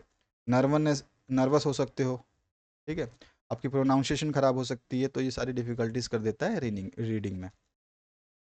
अब इसको कैसे हम मतलब सुधार सकते हैं, तो ये भी है जब इसके जस्ट अपोजिट को कि भाई फॉल्टी हैबिट्स ऑफ रीडिंग को neglect faulty habits of reading, use good model in reading, ठीक है। और जो है सेलेक्ट इजी वर्ड पैराग्राफ्स, तो इस तरह से आप बता सकते हो, जो भी आपको लिख सकते हो, इनका अपोजिट लिख दो। अगर आपको डिफ़िकल्टी पता है तो उसका अपोजिट क्या हो जाएगा, उसको हम रिमूव करने का प्रयास कर सकते हैं। क्वेश्चन टैग क्या होते हैं, तो क्वेश्चन टैग जो है हम जब भी लगाते हैं तो सी इज़ डॉक्टर, यहाँ पे ये सेंटेंस जो है ये कैसा है आपका कि वो डॉक्टर है, लेकिन जब ये डॉक्टर है तो यहाँ पे इज़ सी इज़ से आ रहा है ना, तो सी, तो यहाँ पे इजंट सी आ जाएगा, इजंट सी, क्या वो नहीं है, तो ही इज़ नॉट हेयर, तो यहाँ पे नोट पहले लग गया तो यहाँ पे नोट नहीं आएगा। देखो एक तरफ अगर नोट है तो दूसरी तरफ नोट नहीं आएगा, अगर पहले सेंटेंस में नोट नहीं है तो दूसरे सेंटेंस में जो बन रहा है कॉमा के बाद में जहाँ पे क्वेश्चन टैग लगेगा वो नोट से खत्म होगा, यानी नोट रहेगा उसमें। He is note here, is he, वह यहाँ नहीं है, क्या वो है, ये होता है क्वेश्चन टैग, जो किसी स्टेटमेंट को जो है क्वेश्चन में बदल दे। यानी कि इन grammar question tag is a very short clause at the end of statement which changes the statement into A question. यहाँ पे स्टेटमेंट दिया सी इज ए डॉक्टर, तो वह डॉक्टर है, फिर यहाँ पर एक स्टेटमेंट जो है यहाँ पे क्लॉज लगा छोटा सा, इजंट सी, क्या वो नहीं है, तो यहाँ पे क्वेश्चन में टैग हो गया ये, तो इसी को बोलते हैं question tag. Describe method of teaching, grammar translation method, direct method, audio lingual method, bilingual, ठीक है, doctor west method, total physical response और कम्युनिकेटिव लैंग्वेज टीचिंग, इन सभी के बारे में बता चुका हूँ मैं, लेकिन आप जो है यहाँ से फिर से पढ़ सकते हो इसके कौन कौन से किसने प्रोस्पॉन्ड किया था, आप देखना एक बार पेडागोजी ऑफ इंग्लिश की क्लास, उसमें आपको सारा कुछ मिलेगा समझाया हुआ। यहाँ पे ग्रामर ट्रांसलेशन हम मैंने जहाँ पे दिया है ना ये सारे पॉइंट के माध्यम से दिया, तो पॉइंट को याद करना ज़्यादा आसान होता है। आपसे अलग अलग क्वेश्चन पूछेगा, grammar translation method, describe grammar translation method, या फिर पूछेगा describe direct method. Direct method के बारे में मैंने ऊपर ही बता दिया था, किसने दिया था ये आपको पता होना चाहिए। और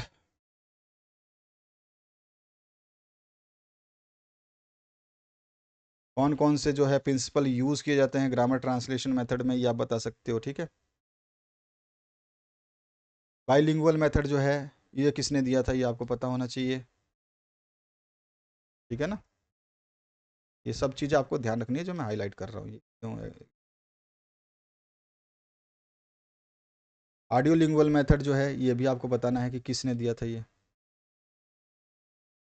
इसमें कौन कौन से स्टेप्स इन्वॉल्व होते हैं लिंगुअल मेथड में आप बता सकते हो।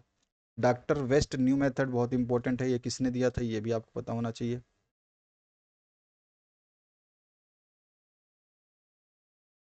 और इस मेथड ने, डॉक्टर वेस्ट मेथड ने किस चीज़ पर जो है सबसे ज़्यादा जोर दिया है, तो 3 इंपॉर्टेंट एलिमेंट्स थे इसके। रीडिंग, रीडिंग पहला तो readers with selected and credit vocabulary and well जज यूजेस ऑफ लैंग्वेज वन, ठीक है, तो ये 3 चीज़ें जो है इसमें आपको शामिल करनी है।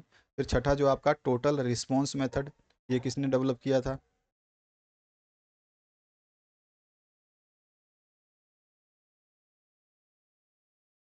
और इसके बाद जो आता है आपका कम्युनिकेटिव लैंग्वेज टीचिंग, ठीक है।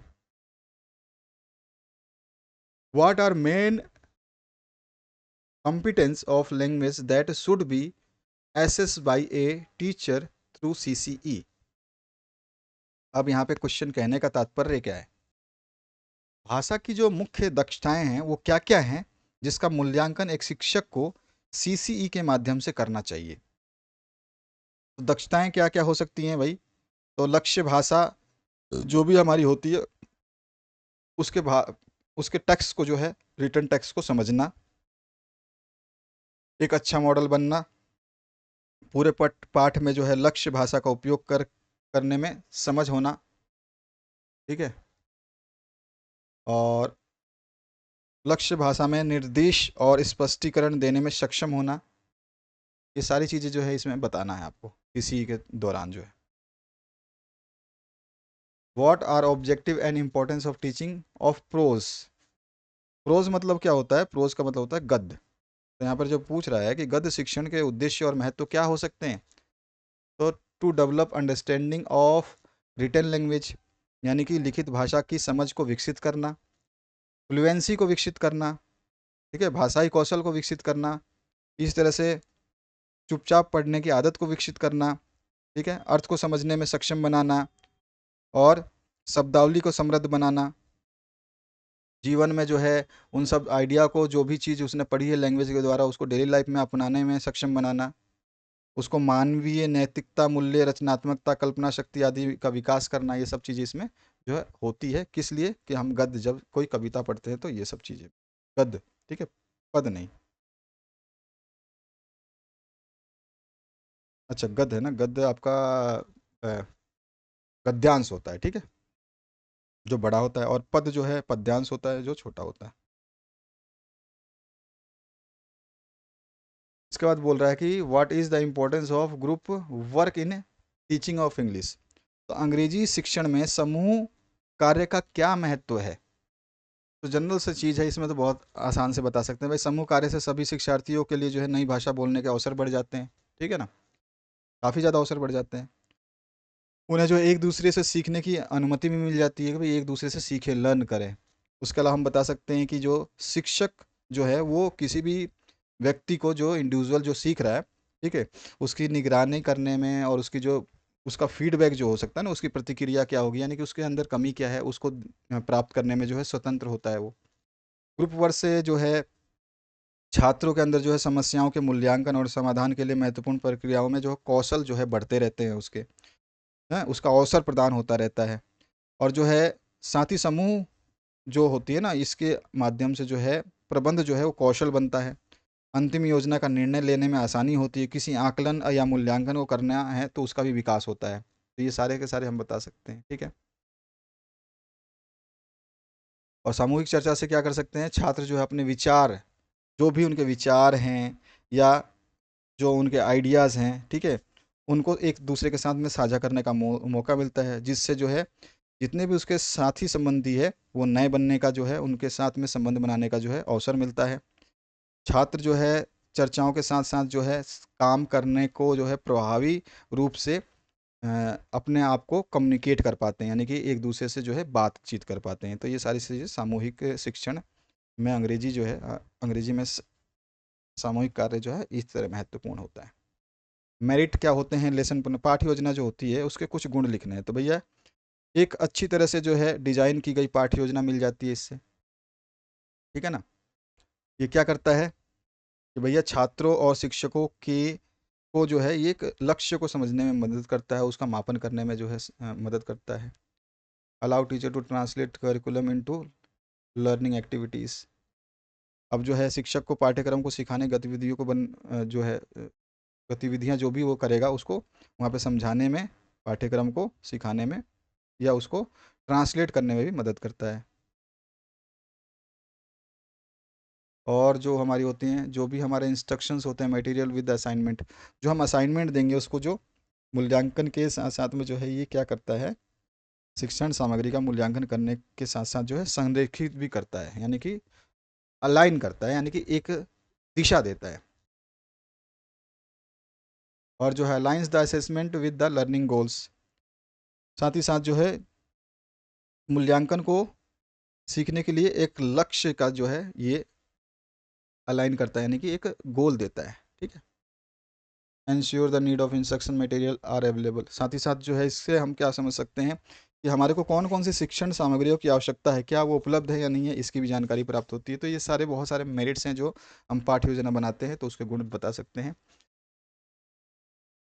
Explain prerequisitions of good lesson plan, एक अच्छी पाठ्य योजना की पूर्व आवश्यकताओं को समझाइए कि भाई एक अच्छी पाठ्य योजना बनानी है तो उसकी पूर्व आवश्यकताएं क्या क्या हो सकती हैं। तो आप जानते हो कि भैया कुछ भी नया सिखाने के लिए, समझाने के लिए हमें खुद जानना और मतलब समझना होता है, ठीक है।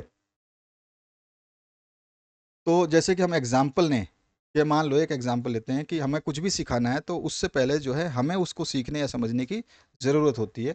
अगर एक एग्जांपल के थ्रू बताएं कि अगर आप किसी को जो है बताना चाहते हैं कि कैसे जो है आपको दौड़ना है, तो उससे पहले आपको पता होना चाहिए कि चलना कैसे है, तभी तो आप दौड़ पाओगे। ठीक है। जो एक लेसन प्लान होता है ना, अच्छा लेसन प्लान, वो क्या करता है, उसके तीन प्रमुख घटक घटक होते हैं। सबसे पहले जो है कि कोई भी चीज़ जो हमें करनी है उसको एकत्रित करती हैं, जिसमें कि सीखने का उद्देश्य क्या है, सीखने की गतिविधियाँ कैसी होंगी और मूल्यांकन। ठीक है, तो ये सारी चीज़ इसमें शामिल होती है। तो यही सब जो हमें समझाना है कि अच्छी पाठ्य योजना की पूर्व आवश्यकताएं कौन कौन सी होती हैं, ये सब चीज़ें हमें पता होना चाहिए, तभी जो है हम अच्छी पाठ्य योजना जो है बना सकते हैं। What is the importance of oral work in teaching English. अंग्रेजी पढ़ने में मौखिक कार्य का क्या महत्व है। भैया मौखिक में जो भाषा होती है वो पढ़ने और लिखने की कौशल की नींव है, आप जानते हो क्या होती है। Oral language less foundation, foundation क्या होती है, नींव होती है। तो अंग्रेजी भाषा जो है ये पढ़ने लिखने के कौशल की नींव होती है। जो बच्चों जो बच्चे स्कूल में प्रवेश करने और आगे बढ़ने के साथ साथ जो है वो विकसित करते हैं। ठीक है, प्रवेश करते हैं और फिर वो विकसित भी करते हैं। वे अपनी शिक्षा के सभी पहलुओं में कक्षा में जब वे अपने साथियों और शिक्षकों से जुड़ते हैं, अपने पूरे जीवन में जब तक वो वयस्क होते हैं, मतलब बूढ़े होते हैं, तो अपनी मौखिक भाषा का ही उपयोग करते हैं। तो ये सारी चीज़ें हम बता सकते हैं इसमें, इंपॉर्टेंस ऑफ ओरल वर्क। ठीक है, क्या होता है, खाली इंग्लिश इसमें जोड़ दिया है, बाकी हम पाठ को अपने अपने हिसाब से भी लिख सकते हैं, बस इसमें बीच बीच में हमें इंग्लिश का यूज़ कर लेना है। और क्या होता है, और हम बता सकते हैं भाई, ये जो solid foundation of oral language helps children become successful readers and strong communicators. अब क्या करता है, ये जो है मौखिक भाषा जो है एक बच्चे को ठोस जो है आधार प्रदान करता है। ठीक है, फाउंडेशन पर करता है क्या कि वो सफल पाठक बन सके, एक जो है सफल जो है संचारक बन सके, या मजबूत संचारक यानी कम्युनिकेटर कर सके, कम्युनिकेशन कर सके, इसमें मदद करता है। आत्मविश्वास बढ़ाता है। ठीक है, समग्र कल्याण की भावना को बढ़ाता है। ये सारी चीज़ें हम इसमें बता सकते हैं। What is the main cause of incorrect speech habit of English. तो भैया 5 इनकरेक्ट बैड हैबिट्स हो सकती हैं। एक तो बैड ग्रामर हो, यूज़ हो कि हम जो भी वीक रेफरेंसेस यूज़ कर रहे हो, ठीक है, यूज और स्यूअर वर्ड्स का यूज़ कर रहे हैं, साथ ही साथ जो है आप टॉकिंग टू फास्ट और टू स्लो, ठीक है, स्पीकिंग रिलैक्स विद एरर्स, और इंटरप्टिंग समवंस सेंटेंस, किसी की जो जब कोई बोल रहा है उसकी बात को जो है आप रोक रहे हो, तो भी उसका जो है क्या हो जाएगा, इनकरेक्ट स्पीच हो जाएगी, है ना। यानी कि अंग्रेजी की गलत भाषण आदतों का, यानी कि अंग्रेजी जब बोलते हैं तो उसमें गलत बोलने की क्या मुख्य कारण है, तो वो 5 मुख्य कारण होते हैं जिनको आपको याद रखना है। What do you mean bye extensive reading. तो मैंने बताया था कि एक्सटेंसिव रीडिंग क्या था, अभी अभी थोड़ी देर पहले ऊपर। ठीक है, एक्सटेंसिव रीडिंग का मतलब क्या होता है कि हम जब कोई भी चीज़ पढ़ते हैं तो क्यों उसको हम आनंद के लिए भी पढ़ें और सामान्य पढ़ने के लिए भी करें, तो इस तरह के कौशल का विकास करता है एक्सटेंसिव रीडिंग। ठीक है, यानी कि एक्सटेंसिव रीडिंग जो है ये क्या करता है, गहन पठन बताता है, मतलब कि आपको थोड़ा गहन पठन भी मतलब मान सकते हैं इसको। इसमें क्या होता है कि इसमें जो है विस्तार से पढ़ते हैं, विशिष्ट शिक्षण उद्देश्यों की चर्चा करते हैं कि ताकि हम इस चीज़ को समझ पाएँ कि हमें पढ़ना क्या है, उसका एम क्या है, वो जो चीज़ पढ़ रहे हैं उसका डिटेल क्या है। ठीक है, उन्हें और साथ ही साथ जो हम देखते हैं कि जैसे कि एक व्यापक पठन का मतलब होता है कि किसी चीज़ को समझना। जैसे शिक्षक शिक्षार्थियों को एक छोटी कहानी पढ़ाता है, लेकिन उन्हें पढ़ने और सुनने के अलावा कोई कार्य नहीं देता है, तो ये क्या होता है एक्सटेंसिव रीडिंग। यानी कि शिक्षक जो है कोई कहानी अ, सुना रहा है, ठीक है, या पढ़ा रहा है, तो उसको सुनने के लिए या पढ़ने के अलावा कोई काम नहीं देगा, थोड़ी बोलेगा कहानी लिखो या कहानी जाके याद करो, तो ये नहीं देता वो काम। इस तरह की रीडिंग जो होती है एक्सटेंसिव रीडिंग है, तो व्यापक रूप से पढ़ना, आनंद के लिए पढ़ना, कुछ समझ के लिए पढ़ना, सामान्य रूप से पढ़ना, ये सब चीज़ें इसमें शामिल होती हैं। फॉर्मेटिव एवोल्यूशन मैं आपको ऊपर बता चुका हूँ, समेस्टिव एवोल्यूशन ऊपर बता चुका हूँ, मीनिंग ऑफ एवोल्यूशन क्या होता है वन वर्ड में बता चुका हूँ मैं आपको, बाकी यहाँ से पढ़ लेना। पर्पस ऑफ एवोल्यूशन क्या होता है, भाई हम एवोल्यूशन क्यों करते हैं, तो हम जो है स्टूडेंट्स के बारे में सब कुछ जानकारियाँ जो है इसी से निकालते हैं, उसकी वीकनेस क्या हो सकती है, स्ट्रेंथ क्या हो सकता है, ठीक है, उसको नेक्स्ट क्लास में हम अगर हमें प्रमोट करना है तो कौन सी ग्रेड देनी है, ठीक है, ये सारी चीज़ें हैं। और उसकी कोई डिफ़िकल्टीज़ हैं तो वो कैसे डिटरमाइन होंगी, बच्चे का लेवल कैसा है, उसका नॉलेज कैसा है, उसकी अंडरस्टैंडिंग कैसी है, ये सारी चीज़ें जो हम बता सकते हैं इसके माध्यम से। कैरेक्टरिस्टिक्स ऑफ एवोल्यूशन अब बता सकते हो भाई, सिमेंटिक प्रोसेस है, ठीक है, ये कंटिन्यूअस प्रोसेस है, सब्जेक्टिव जजमेंट है, और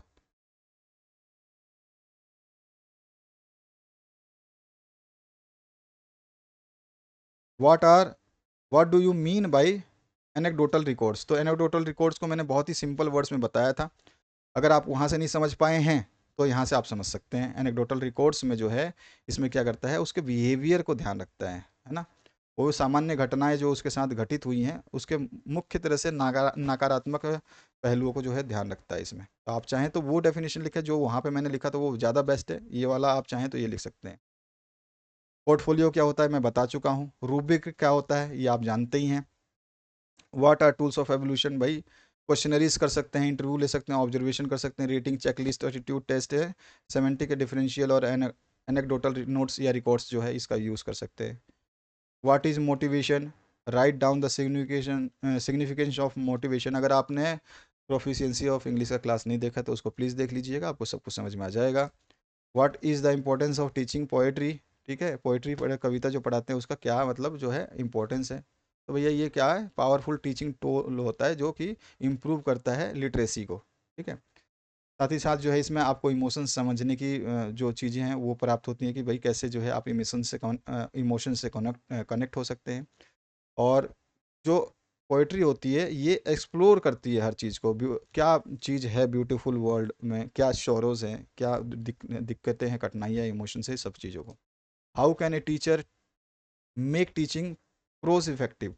तो प्रोज जो पढ़ा रहा है तो उसको कैसे इफेक्टिव बना सकता है, भाई टीचिंग स्ट्रक्चर से बना सकता है, dividing the text into smaller units बना सकता है, बना करके कर सकता है। Teaching vocabulary, model reading, silent reading, testing comprehension, testing application, इस तरह से। Describe any two inclusive point of NCF 2005 of controlling to the development of Indian education। तो यहाँ पर ये सारे के पॉइंट आपको इसी तरह से याद रखने पड़ेगा कि एनसीएफ के प्रश्नों में आप अपनी मर्जी से ज़्यादा नहीं लिख सकते। एनसीएफ का जो प्रश्न है ना, ये बहुत ही आपको समस्याजनक स्थिति पैदा कर देता है। इसमें बोल रहा है कि जो 2005 एनसीएफ है ना, इसमें भारतीय शिक्षा के विकास में क्या योगदान देने वाली जो है बिंदुएं हैं, उसमें से कोई 2 बिंदुएं लिखिए। तो 2 की जगह मैंने यहाँ पे 5-6 बिंदुएं लिखी हैं, ठीक है। तो ये आप 5-6 बिंदुओं को जो है याद रखना। नरेट वाट NCF 05 यानी 2005 says about mother tongue language. तो जो है आपसे पूछा गया है, बताइए कि NCF 2005 जो है भाषा शिक्षा के बारे में क्या कहता है। तो NCF 2005 कहता है कि जो भी प्रारंभिक बचपन देखभाल शिक्षा, जिसको ECC कहते हैं, इसके अनुसार जो है संचार की भाषा आमतौर पर बच्चे की पहली भाषा यानी कि मातृभाषा ही होगी, घरेलू भाषा ही होगी। उसने ये भी कहा कि medium of instructions ideally ought to be the mother tongue at all the stages of school education. और जो आदर्श रूप से स्कूली शिक्षा होगी वो सभी स्तरों पर शिक्षण की जो भाषा होगी वो मातृभाषा ही होनी चाहिए। NCF 2005 जो है मदर टंग के बारे में अपने एजुकेशन सिस्टम में कहता है। इसके बाद बोल रहा है discuss any 4 principle of NCF के 4 सिद्धांत कौन कौन से हैं। तो ये बोलता है कि भाई connecting knowledge to life outside the school, यानी कि ज्ञान को स्कूल के बाहर जीवन से जोड़ना, इसकी पहली जो है विशेषता है, ठीक है, सिद्धांत है। और जो है इंटीग्रेट एग्जामिनेशन मोर फ्लेक्सिबल। इसमें बोल रहा है कि परीक्षा को कक्षा में सीखने के साथ एकीकृत करना और इसे अधिक प्रभावशाली बनाना, लचीला बनाना। To enrich the curriculum so that it goes beyond textbook. और पाठ्यक्रम को इतना समृद्ध बनाना कि ये पाठ्य पुस्तकों से आगे बढ़ सके। Nourishing and over writing identify information by carrying connection concern with in the democratic polity of country. तो बोल रहा है कि देश की लोकतंत्र में राजनीति के भीतर देखभाल करने वाली चिंताओं के से प्रेरित होकर सर्वोपरि पहचान का पोषण करना। तो ये भाई इसी तरह से आपको ये 4 प्रिंसिपल जो है इसका याद रखने पड़ेंगे जो दिए गए हैं बुक्स में। Right A note on constructivism. तो यहाँ पर जो है रचनावाद पर एक टिप्पणी लिखनी है। रचनावाद का सिद्धांत क्या कहता है कि भाई एक व्यक्ति जो है मौजूदा ज्ञान के आधार पर अपने दिमाग में ज्ञान का निर्माण करता है, यही कारण है कि वो सीखना चाहता है या सीख लेता है। और सभी जो आदमी होते हैं ना वो अलग अलग पृष्ठभूमि पर होते हैं और अलग अलग तरीके से सोचते हैं, अलग अलग समाज में सीखते हैं, और सभी की अलग अलग थिंकिंग होती है। तो यही कंस्ट्रक्टिविज्म होता है, रचनावाद होता है, मतलब किस तरह की वो रचनाएं कर सकता है। इसके कुछ कॉन्सेप्ट्स हैं जो आपसे कभी कभी पूछ लेगा, तो आपको याद होने चाहिए। What are characteristics of effective curriculum. तो यहाँ प्रभावी जो पाठ्यचर्या है उसकी क्या क्या जो है आप बता सकते हैं कि उसकी विशेषताएं हो सकती है। तो भैया देखो, आपकी करिकुलम जो होती है ना, जो पाठ्यक्रम होता है उसका क्या विशेषता होनी चाहिए, यहाँ पे पॉइंटों के माध्यम से हम बता सकते हैं कि जो स्टाफ हो, टीचर हो, स्टूडेंट हो, चाहे समुदाय हो, प्रत्येक जो है पाठ्यक्रम उसके लिए संक्षिप्त होना चाहिए और समझने योग्य होना चाहिए। यही कहने का तात्पर्य है हमारा, ठीक है ना। दूसरा हम कह सकते हैं कि प्रत्येक पाठ्यक्रम का उद्देश्य जो है पूर्व सीख को शामिल किया जाना चाहिए, यानी कि हमने पीछे क्या सीखा था उसका थोड़ा सा नॉलेज उसमें होना चाहिए उस पाठ्यक्रम में। ऐसा नहीं कि सब कुछ नया ला दिया अगले पाठ्यक्रम में, ताकि विद्यार्थी को ये पता चल सके कि उसने पीछे जो पढ़ा था वो भी उसके ज्ञान के लिए ज़रूरी था, और आगे जो आप ज्ञान लोगे उसके लिए ये आवश्यक है। इसी तरह से आप जो है बता सकते हैं कि एक प्रभावी पाठ्यक्रम की विशेषताएं क्या हो सकती हैं, जैसे कि मैंने आपको 2-3 पॉइंट में बताया। ड्यूरेबल होना चाहिए और सिग्निफिकेंट होना चाहिए। तो एक तो ड्यूरेबल बता दोगे, ठीक है, साथ ही साथ सिग्निफिकेंट और ट्रांसफरेबल। तो ये ड्यूरेबल हो जाएगा, सिग्निफिकेंट हो जाएगा और ट्रांसफरेबल हो जाएगा। इसमें डी ऑप्शन है, ई ऑप्शन है, एफ ऑप्शन है। तो इतना बड़ा, जितना बड़ा क्वेश्चन आएगा उतना बड़ा ही आपको लिखना है, लेकिन आपको 4 पॉइंट 5 पॉइंट याद होने चाहिए, कम से कम 5 पॉइंट हमेशा आप याद करिएगा। एक क्वेश्चन बनता है कि भाई डिफरेंस बताओ सिलेबस में और करिकुलम में। देखो सिलेबस जो है ये ग्रीक ओरिजिन की भाषा है, ठीक है ना। करिकुलम लेटिन की है, तो सिलेबस कहाँ की है आपको ध्यान रखना है, ग्रीक ओरिजिन है। और करिकुलम जो है ये लेटिन भाषा है। और उसके अलावा जो सिलेबस डिस्क्राइब्स, यहाँ पर थोड़ा सा देखो, सिलेबस इज डिस्क्राइब, यहाँ पे इज है, थोड़ा सा इज कर लेना इसको। Syllabus is described as the document which consists of the topic to be taught in particular subject, while curriculum refers to the overall content to be taught in a educational system or course. तो curriculum हो जाता है कि पूरे उस शैक्षिक सत्र के दौरान जो है आपको क्या पढ़ना है और कितना पढ़ना है, ठीक है, उसका पूरा करिकुलम ध्यान रखता है। लेकिन सिलेबस जो है आपको ये बताता है कि वो कंटेंट कितने टॉपिकों का रहेगा, ठीक है, क्या क्या उसमें टॉपिक्स रहेंगे, ये आपको जो है उस पर्टिकुलर सेशन में पढ़ना है, ये आपको बताता है। इसी तरह से बहुत सारे डिफरेंसेस जो हैं आप बता सकते हैं। आप जानते हो सिलेबस और करिकुलम के बारे में, ये तो बच्चा भी जानता है। कैरेक्टरिस्टिक्स क्या होते हैं गुड टेक्स्ट बुक के भैया, तो ये कैसी होनी चाहिए, बहुत अच्छी होनी चाहिए, मैनुअल इंस्ट्रक्शंस होनी चाहिए, स्टैंडर्ड बुक होनी चाहिए, सब्जेक्ट से रिलेटेड होना चाहिए, टेक्निक उसमें जो है अच्छे होने चाहिए, ठीक है, मटेरियल जो सेलेक्टेड होने चाहिए, और हर किसी के जो है मीन की होनी चाहिए, यानी कि स्टूडेंट और टीचर दोनों ही समझ सके, हैं, ग्रेडेड फॉर्म में होनी चाहिए। सारी चीज़ें जो है टेक्स्ट बुक की जो है खासियत है। टीएलएम बताना है आपको, टीचिंग लर्निंग में जो मटेरियल्स हैं उसका क्या पर्पस होता है, तो हम जानते हैं टीचिंग लर्निंग मटेरियल में जो है आपके ब्लैक बोर्ड, वीडियोस, ऑडियोज, ये सब कुछ शामिल होते हैं। उसके बारे में आप बना के भी लिख सकते हैं, बाकी मैंने यहाँ पे दिया हुआ है आपको सिस्टम, इसको पढ़ लेना तो आपको और भी बेहतरीन फील होगा, आराम से याद कर लेना, ज़्यादा समझाने वाली चीज़ नहीं है। Describe types of teaching learning material, तो मैंने अभी बताया, तो टीएलएम की बात हो रही है तो टीएलएम के मटेरियल्स यहाँ से याद कर लो भाई, बाकी इसका भी आप इसमें डाल दो, कोई दिक्कत नहीं है। Mention some of the importance of ITC tool. अब देखो आईटीसी का पूछ लिया आपसे, सूचना संप्रेषण सिद्धांत से, तो tools and application use in field of English language teaching, तो भाई कंप्यूटर का यूज़ करते हैं, ठीक है। ओ ओ ओ एच पी का भी उपयोग करते हैं, ओवरहेड प्रोजेक्टर जो लगे होते हैं। उसके अलावा फ़ोन का यूज़ करते हैं, लिंगवा फ़ोन है, रेडियो है, टेलीविजन्स हैं, इन सब के तो यूज़ करते हैं, इंटरनेट है, ये सारे के सारे क्या हैं हमारे भाई आईटीसी टूल्स हैं, मतलब इंफॉर्मेशन एंड कम्युनिकेशन टेक्नोलॉजी के टूल्स हैं जो कि हम इंग्लिश लैंग्वेज टीचिंग के लिए यूज़ करते हैं। What are the stages of listening, तो ये थोड़ा सा स्टेजेस ध्यान रखना है आपको कि कौन कौन से स्टेजेस होते हैं, ठीक है। तो इसमें द प्री लिसनिंग स्टेज होता है, ठीक है। उसके बाद जो है वाइल लिसनिंग स्टेज होता है, इसके भी कुछ छोटे छोटे से पॉइंट लिख लेना, 2-3, ज़्यादा आपको समझने की जरूरत नहीं, जैसे आप पढ़ोगे ना याद हो जाएगा, कुछ भी नहीं है इसमें। और पोस्ट रीडिंग होता है, ये तो 3 स्टेजेस हैं। इसके बाद में शॉर्ट्स नोट्स आपसे पूछा जाता है, सबसे ज़्यादा शॉर्ट नोट्स पूछे जाएंगे। तो एक्विजिशन क्या होता है, ठीक है, या फिर अप्रोच क्या होता है जो कि हम पढ़ चुके हैं अभी। एवोल्यूशन क्या होता है, फीडबैक क्या होता है, तो शॉर्ट नोट्स आता है, या क्वेश्चन डायरेक्ट बन सकता है, what is feedback, what do you mean bye feedback है। इंडक्टिव और डिडक्टिव वर्सेस डिडक्टिव पूछ सकता है क्या होते हैं। मेथड तो मैंने बता ही दिया, पोर्टफोलियो बता ही दिया आपको। रेलिया क्या होता है इसके बारे में कभी पूछता है, रोल प्ले मैं आपको बता ही चुका हूँ। तो इस तरह से जो है क्वेश्चंस पूछे जाते हैं। ब्रेन स्ट्रॉमिंग क्या होती है, डिफाइंड ब्रेन स्टॉर्मिंग, और what do you mean bye brain storming, error और मिस्टेक जो है आपसे पूछा जाएगा। फॉर्मेटिव असेसमेंट क्या होता है इसके बारे में पूछ लेता है। एप्लीकेशन और राइटिंग अगर एग्जामिनर की मर्जी हो तो दे देगा, नहीं तो कोई भरोसा नहीं है, नहीं भी दे, क्योंकि ये फिक्स नहीं है आपके सिलेबस में एप्लीकेशन और राइटिंग दे ही दे। तो आपको नोट्स लेने हो तो आप नोट्स ले सकते हैं, वीडियो से पढ़ना चाहें पढ़ सकते हैं। ये आपका 909 सब्जेक्ट था, आगे देखेंगे नेक्स्ट सब्जेक्ट आपका। तब तक के लिए अपना ध्यान रखें, पढ़ते रहें, और जितनी ज़्यादा जल्दी पढ़ेंगे आप, जितनी ज़्यादा रिवाइज करेंगे ना, उतना बेनिफिट आपको मिलने वाला है आपके एग्जाम में। और सिलेबस कम से कम 4 बार आपको अपने हर सब्जेक्ट का कंप्लीट करना है बिफोर फर्स्ट एग्जाम। तो आशा करता हूँ इस वीडियो के माध्यम से आपने कुछ ना कुछ बेहतरीन सीखा होगा। आपने अगर पुराने विषय नहीं देखे, यानी कि 901 नहीं देखा, 902 नहीं देखा, 3 नहीं देखा, 4 नहीं देखा, तो इन सभी विषय को देख लेना। सारे के सारे वन शॉट वीडियो अवेलेबल करा दिए गए हैं। जो क्वेश्चन एग्जाम में पूछे जाते हैं वो क्वेश्चन ही है नोट्स में, और ये पीडीएफ फॉर्म में मिलेंगे आपको, कोई एप्लीकेशन की आवश्यकता नहीं है। प्लेलिस्ट आपके सामने आ रही है, चेक करिएगा प्लेलिस्ट, और नेक्स्ट सब्जेक्ट आपको नेक्स्ट डे मिलेगा। Thank you very much, have a good day.